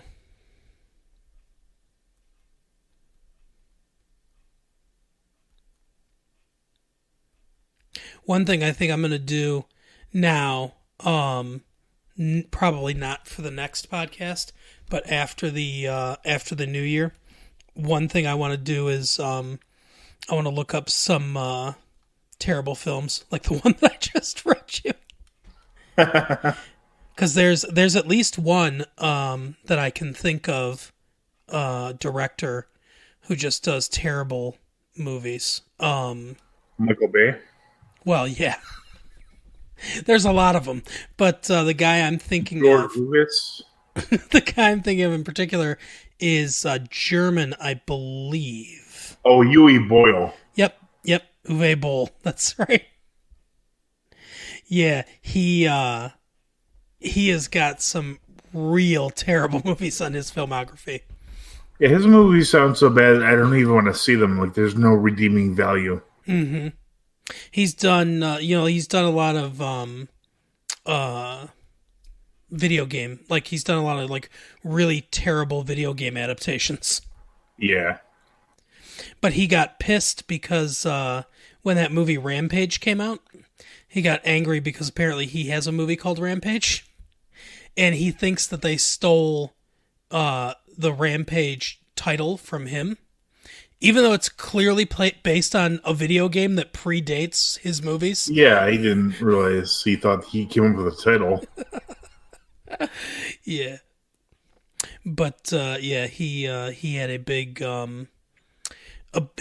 rant about that. There's a movie about him. I think it's called Fuck You or something like that. I think it's called Fuck You, the Most Hated Man in Hollywood, or something like that. Yeah, because I think at least for a long time he would actually like make investors money because of the tax write-off. That's like mostly why it was going. Yep. Oh, I'm sorry. It's called Fuck You All, the Uwe Boll story. That's fun. I know a few years ago he challenged like journalists who had written bad things about him to like fight him in like a boxing ring. Yep, yeah, he was boxing critics. I think he kicked all their asses too. He's some kind of trained fighter.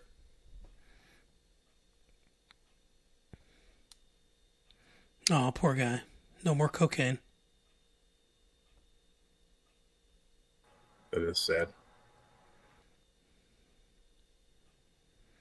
Who says it doesn't snow in Los Angeles?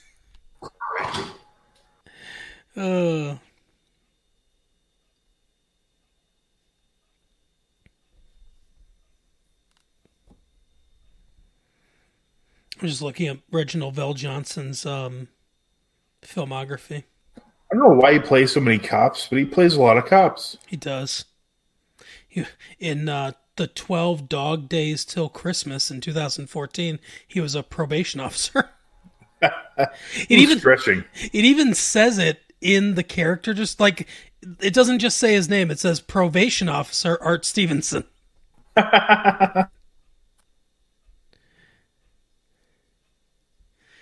Oh wow, he was in The Equalizer. Was he? Not the movie, the TV show. Uh-huh. Was he a cop?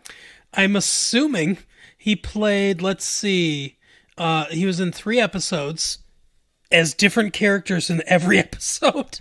Oh, that's always weird. Uh, Episode titled Lady Cop, episode titled Dead Drop, and episode Sea of Fire. Jeez. He was the Santa thief on an episode of 227.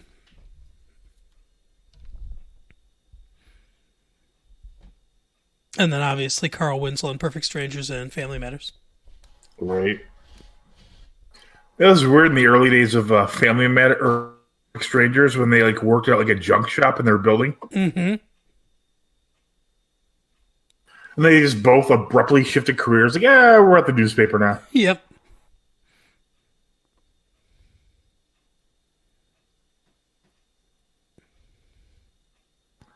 I don't get why Hans Gruber himself goes up to investigate it. Like he can't get one of his flunkies. No kidding. Apparently, John McTiernan hated the American accent that he did. He filmed this several times, tried because he said, "Oh, I can still hear the English accent. It does not sound." Yeah, I can hear it too. It's not great. And he said, it's funny because he has such a great voice and he's such a good actor, but it's like the one defect he has, he can't do an American accent. He should have tried a southern one. It seems like they do the southern ones good. Yeah. There are a lot of I know the English actors think they're great at American accents, but there are not a lot of them that are in my opinion. Like even Hugh Laurie with the as House. House. Right. He's it's decent, but it's just a very generic accent, You can tell it's kind of put on a little bit. But he's so good that you just kind of, forget about that. I don't know if you've seen it. Other place says no way. Like one of yours, no way. Killing the terrorists, not one of our guys. Right? Effectively doing our job? No, not one of us. We're still spreading crack throughout the community. Well, it's the 80s. That's what they did back then. That's right.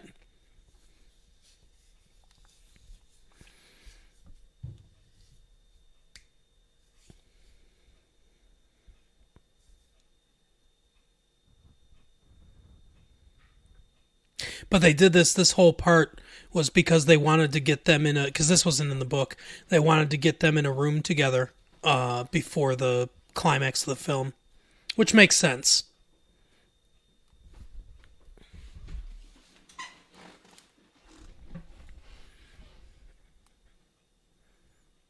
Apparently, too, in the book, and I haven't really read the book. I've read a little bit of it, but I haven't read the whole thing.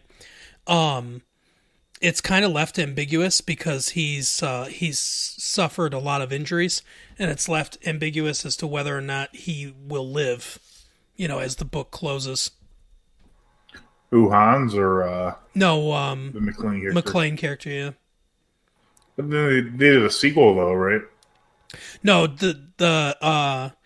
that book was a sequel to The Detective, the first book that he did. I got you. But yeah, obviously they. But I guess Bruce Willis said that he played this with like kind of vulnerability and anxiety and stuff like that, to kind of mirror that in the book that he could die, that he might not make it.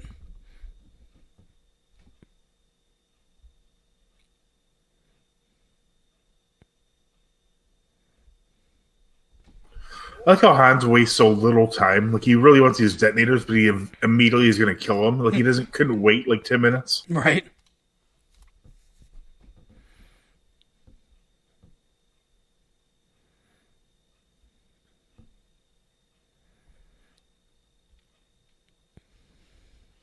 This also shows how he's not super proficient with firearms. Right.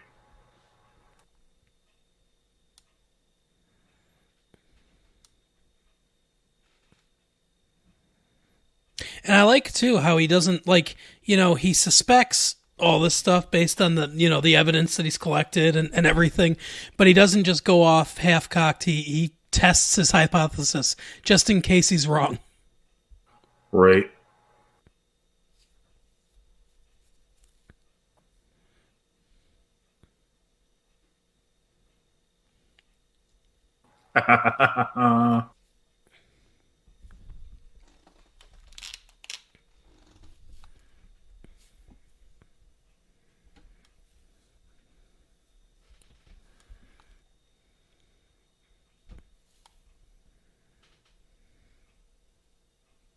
They don't make movies this violent anymore, really.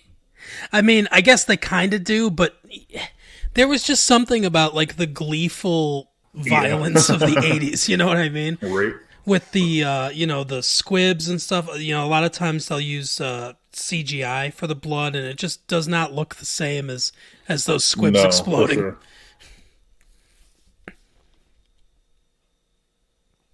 But I love all this stuff. There's something to be said about the catharsis of a good violent movie too.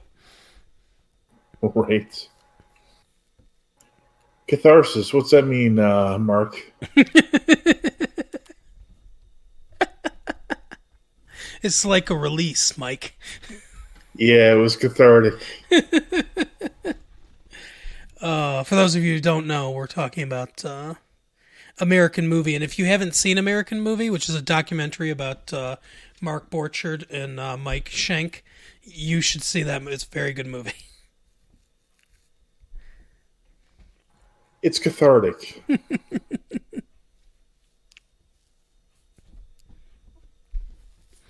They have that, Mike Schenk has that phone number where you can call him. I wonder if that's still up. I don't know. That's a good question. He probably is an Uber driver now. Right? Buying his scratch-offs. Those are some of those like insane like parts in that movie, like where he's like, "Well," he's like, "Oh, you drinking?" He's like, "I'm an alcoholic." He's like, "Well, if you're buying, I'm drinking." What's what the fuck? He just calmly says he's an alcoholic. And then he does not care at all. Fred. I don't have a problem, so I'll drink. Right?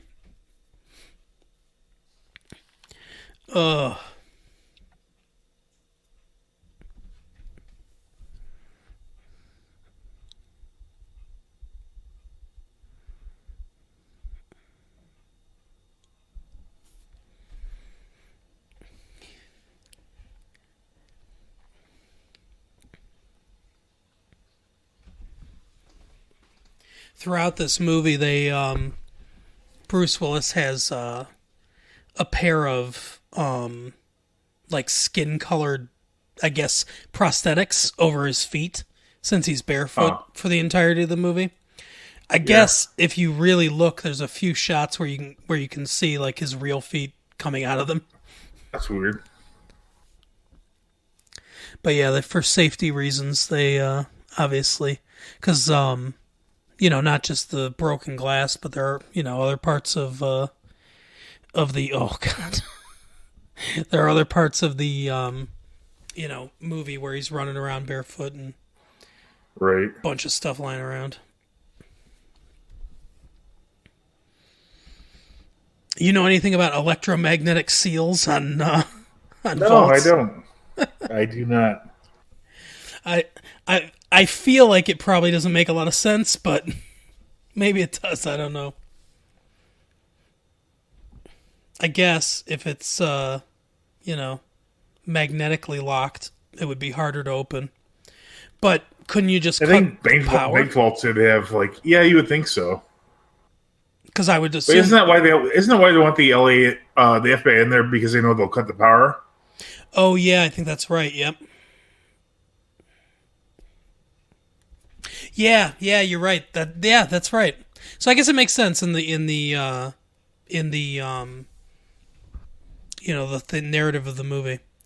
They want to be considered terrorists because they want the FBI to cut the power because that will release the electromagnetic clock.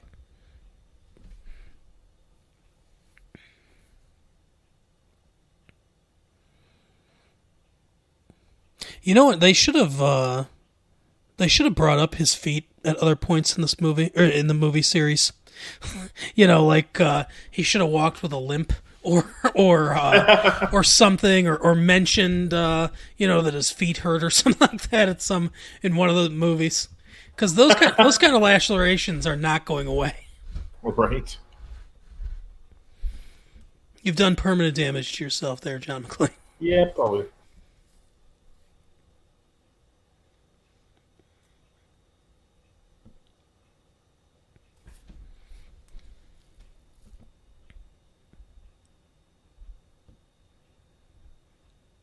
This would have been a really different movie with Frank Sinatra.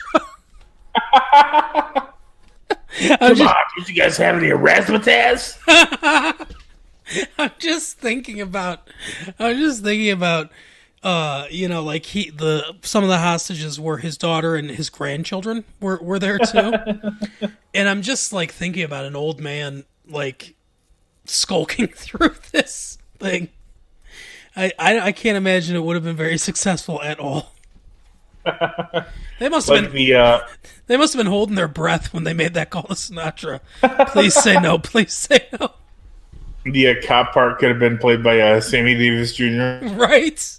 Oh, absolutely. Yep. Wait, he was still alive. I think so too. Dean Martin died in 1989, so he was still alive too. He could have been the other cop. Or no, he would have been Hans Gruber. Hey, come on now, Pally. Why you gotta be holding that gun on me? Special cameo by Jerry Lewis as the computer expert. I could see him saying that line. The electromagnetic. He's toast, lady.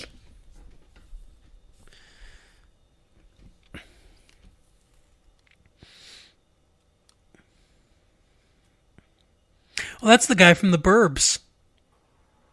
Oh yeah, Tom Hanks, cool. No, he's his neighbor and friend. I love that movie. The Burbs is a great movie.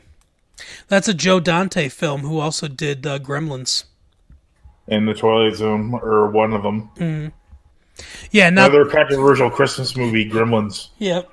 I'll probably bring that up on the podcast when we do our Christmas podcast. But yeah, Joe Dante didn't direct the one where those kids got killed. Yeah, that's good. That was John Landis.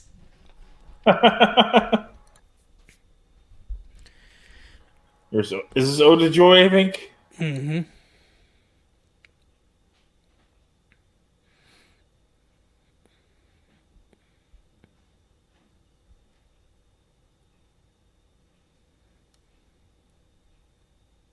Merry Christmas. That's right. It's officially a Christmas movie.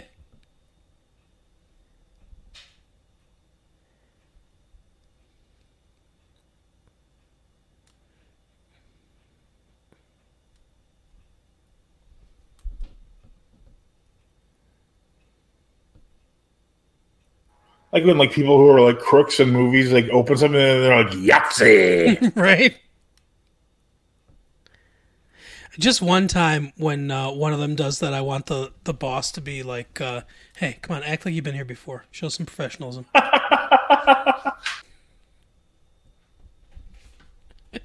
Pretend like this isn't your first negotiable bearer bond, okay? Exactly.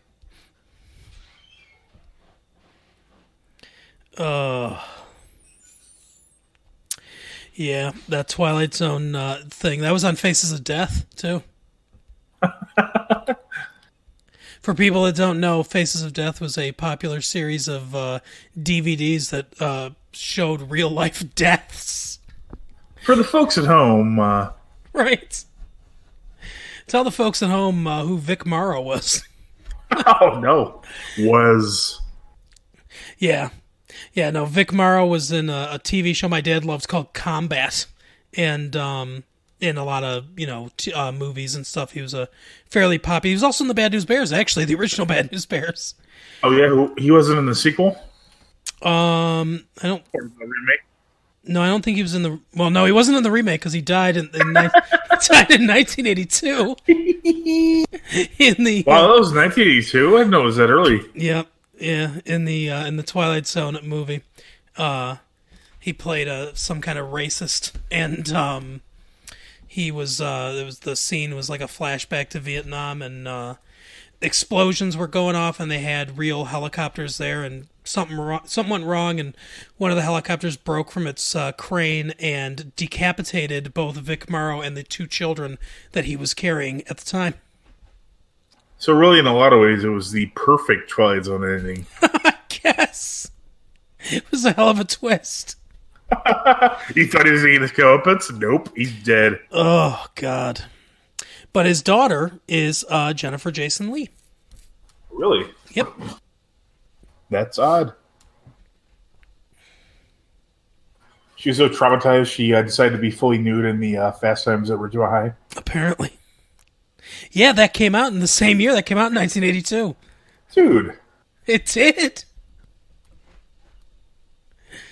The year that she was taking. Oh, so I guess one of the silver linings is that Vic Morrow didn't have to see his daughter take off her clothes in a movie. Yeah, so really, he got lucky. Oh God, those two kids though, not so lucky. Oh, she was 20 there. I thought she was like, she looked really young. I thought she was actually like, Oh yeah, she looked very underage. Young. I bet she aged rapidly after that. Yeah, apparently. With her tragedy. Yeah, that sucks. Sucks that he died, and I mean, I don't know. I guess they could have done more to protect, him and the 6 and 7-year-old children that died, but I think that really ruined Jonathan Landis's career for a while. yeah.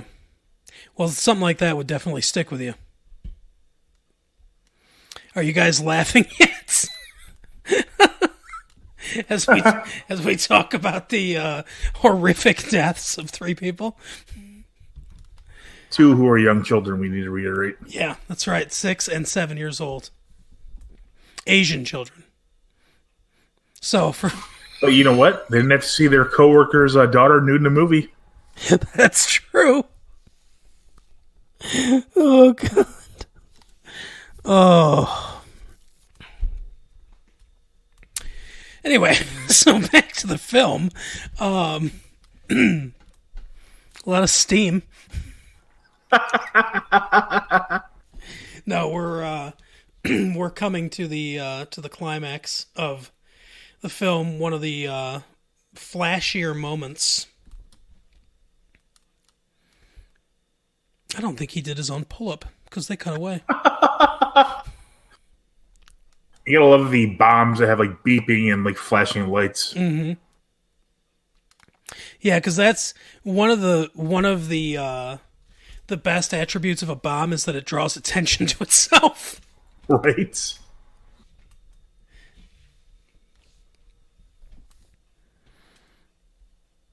Those guys wanted revenge on him the entire film. Pretty much. It'd be funny if this was like a Dog Day Afternoon situation where they just get away with it, and his revenge is quenched right now. Yeah.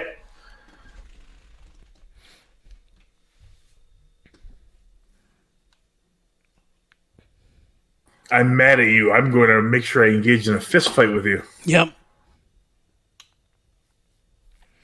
It's like one of those stupid things. It doesn't quite reach that level, but where they're like, "Hey, let's settle this with our fists, like men." When someone's got a gun on someone, why would that ever happen in reality? I mean, if I happened to be in that situation and I was a bad guy, I'd be like, "Fuck you," and I'd just shoot him. I don't need to prove I'm a man. I mean, you're gonna die anyways. Right. Yeah, who are you going to tell?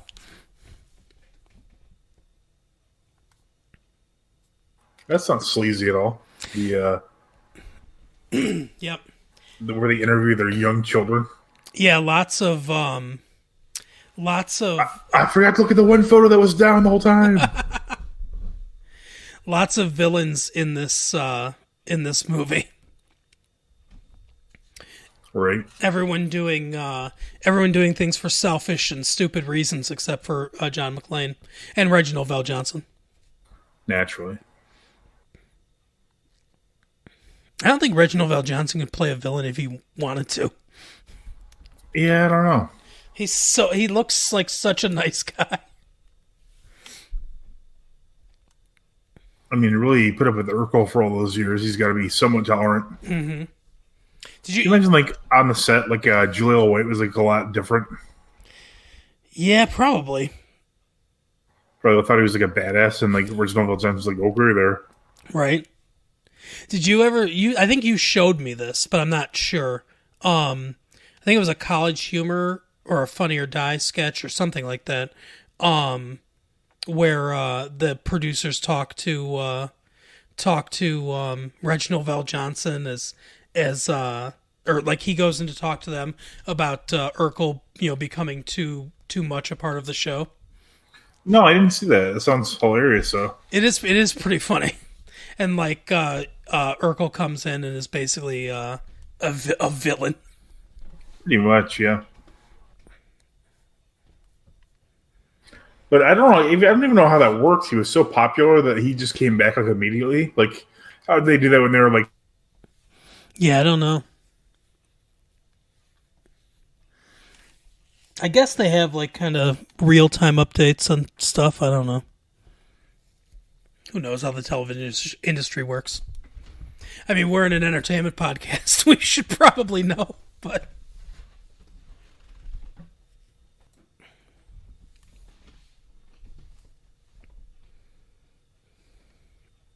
Oh, McClane.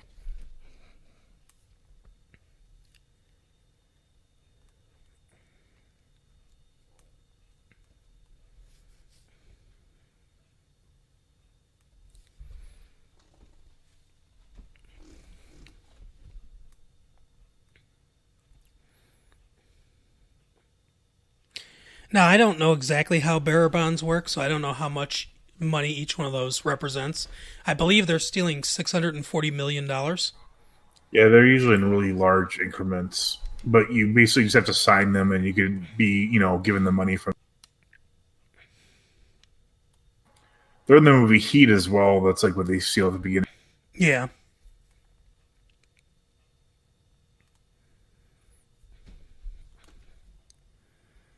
They actually don't really make them too much anymore because of like how easily they are stolen and reused and that sort of thing. Yeah, it makes sense.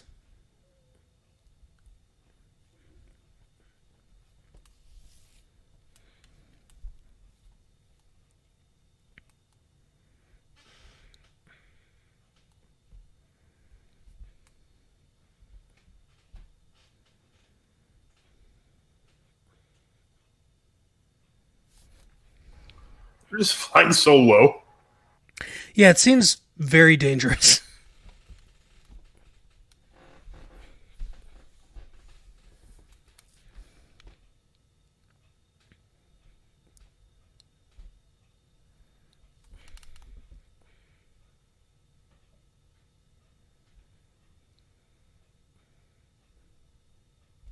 Again, the terrorists, like their whole plan was just to kill every single person there. Yep. Or thieves, I guess. Yeah. I mean, at this point, they basically are terrorists. Yeah, they're better at being terrorists than thieves, that's for sure. Yeah.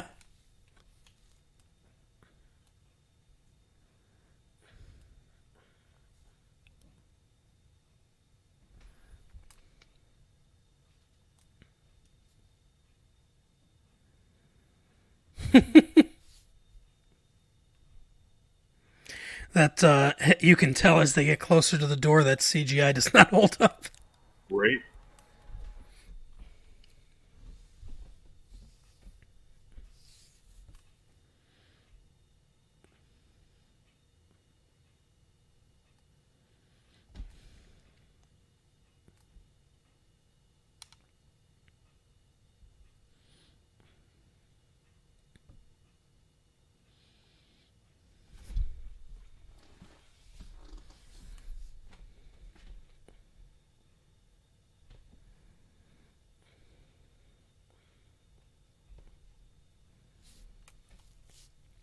Here it comes.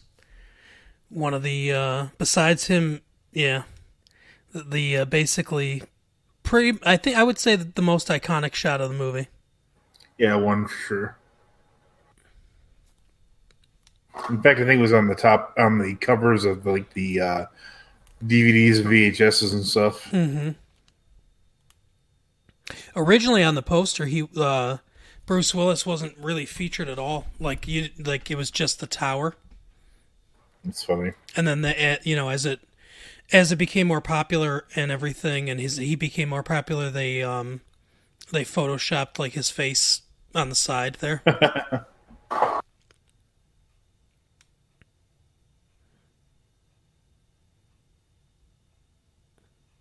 There it is. Boom.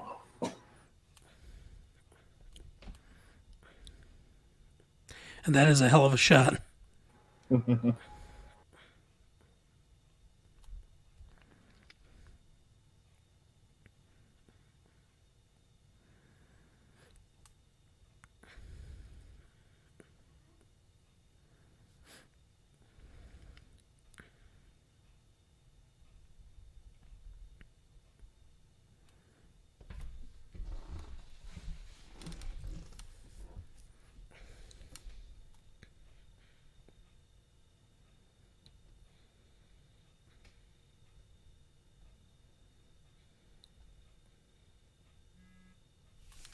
The amount of tension that it builds, even now is Right.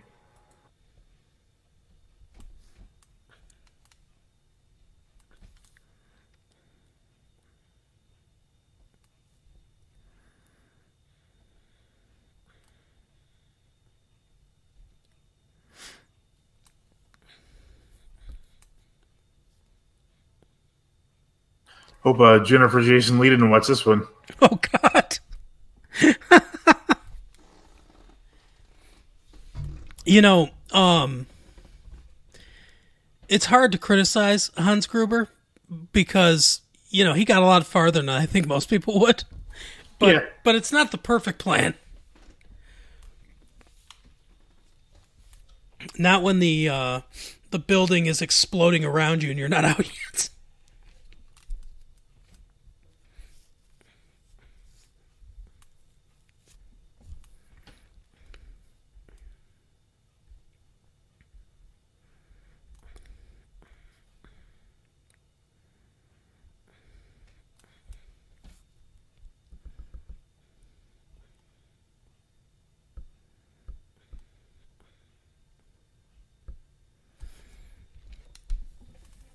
I like that Argyle's not in the movie much, but at certain points he becomes the movie's plot lord.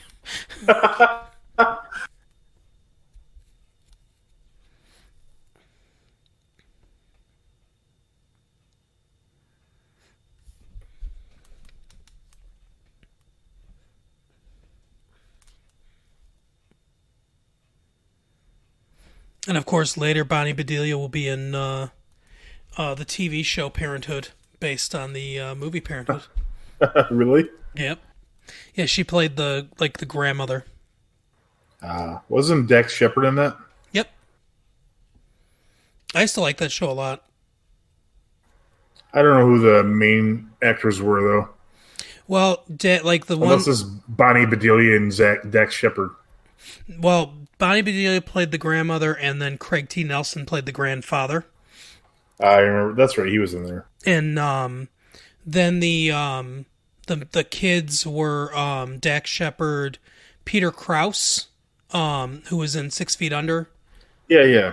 And I'm trying to think. The love interest from Bad Santa. I can't think of her name though. Bonnie Bedelia. No, the dark-haired woman. She was also in that TV show that I don't watch, about the two girls, well, the mom and the daughter, but the name is their girls' names. Maybe I don't know. Sam and Cat. No, I don't know what it is. Yeah, I don't think it's that one. No, it's something else. But Gilmore Girls, that's what it is. But yeah, so she was one of the daughters. Then someone who kind of looks like Michelle Williams but isn't, was another one of the daughters. And I think there's 5 kids. Who am I missing? Peter Krause, the 2 girls, Dax Shepard. I can't think, but I'm Wilford Brimley. Yeah, Wilford Brimley's the other child, the other adult son. Yeah. They always have him use like young lingo, so you'll just mistake him for like a younger person. What's up, dog? But it was, it's one of those ones where it's like real, like tear jerky shows, like Gotcha. drama. Because it wasn't the movie a comedy, really? Yeah. Well, the movie's like a comedy drama mix, I would say. A dramedy. Yeah. Yeah, I guess that's pretty good. That's a good way to shorten that. Did you just think of that? I think I read it somewhere before.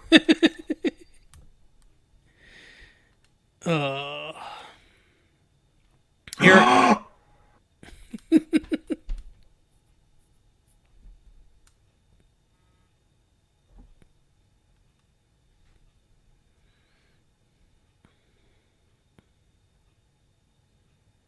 I like the way he even quips before he even fully falls. Mm-hmm. He's just shot him in the brainstem. He's like, hold on a second, I'm still falling. Happy trails. This that the shot, his face, they got that reaction out of him because they told him, basically they told him, he had to fall 20 feet into a like an inflatable thing, and they said to him, okay, we're gonna push you on 3, and they pushed him on 2.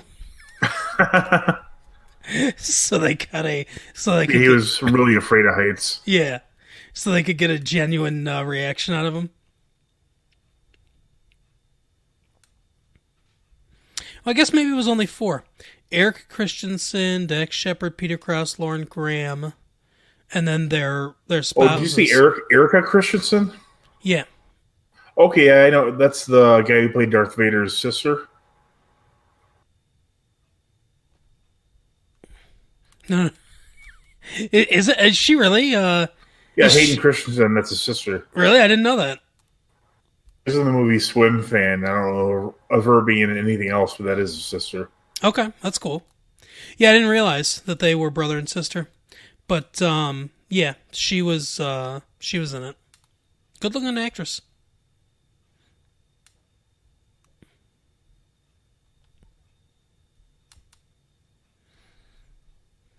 What mayhem. Seriously.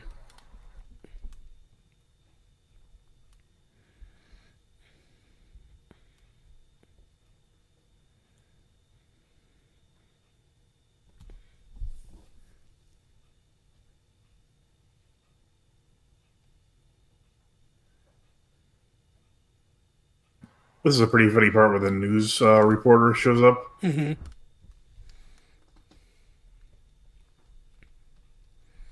It's funny, like for some reason I'm reminded of this thing that I watch sometimes called Pitch Meeting, where basically it's a guy playing 2 different roles, a producer and a writer, and it just cuts back and forth between them as he pitches a movie, and it's it's basically making fun of the movie.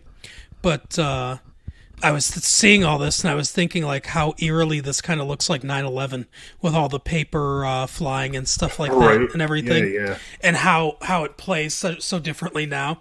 And there was a pitch meeting where he was talking about like the airport and the guys like, and the movie took place in the early 90s, and like the movie that he was talking about was made in the early 90s. So every time he does a pitch meeting, he pretends it's that time, that year, because that's when the movie would get pitched.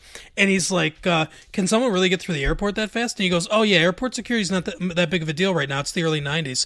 And the producer guy goes, oh, vaguely sinister comments about the future are tight.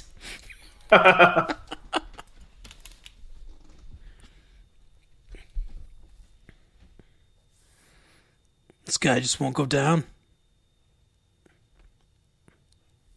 This is really the movie equivalent of the final boss, where Right. where you beat him and then like his shielding comes back again, and you've got to find the other weak spot. Yeah. And apparently for him, the weak spot was guns from Reginald VelJohnson. I like to think because he was like gun shy because he shot a kid, but it turns out he's just really quick on the gun at shooting people in general. Yeah. He's like, I wish that was a kid.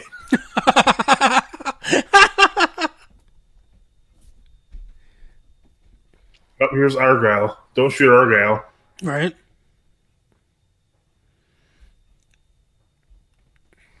I like how he waits so long at the charging limo to know that it's with him. Of course, McClane doesn't need any questioning, from the police or anything. No, he can just leave. It's not like he'd have anything. Not like he'd have anything material to say. Right. What's funny too is as far as I recall, she wasn't really watching the news the whole time. No, Oh, that's not true. She saw the kids on there. That's well, right. yeah, yeah. Yeah, I forgot. I thought he punched him, which would make no sense because he didn't. Unless they had a brief discussion Right. that we didn't see, he would have no idea about it. But I forgot that she did. He does look a little surprised when she punches him too.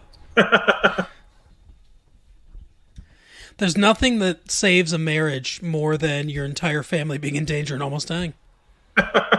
That's what I think everyone should take. So if your marriage is in trouble, arrange a scenario that puts your family in danger, and it will save your marriage.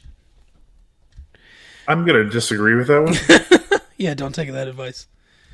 They still label them as terrorists. They should be robbers. Yeah, I guess. Yuli. Oh, there was definitely a few Germans in there. So that's weird because they, Yeah. presumably, if they're German born, they speak at least some German. Right. But they just agreed to gibberish. Oh, hey, Kip Waldo, I found him. The convenience store clerk. Not that it would be hard to spot.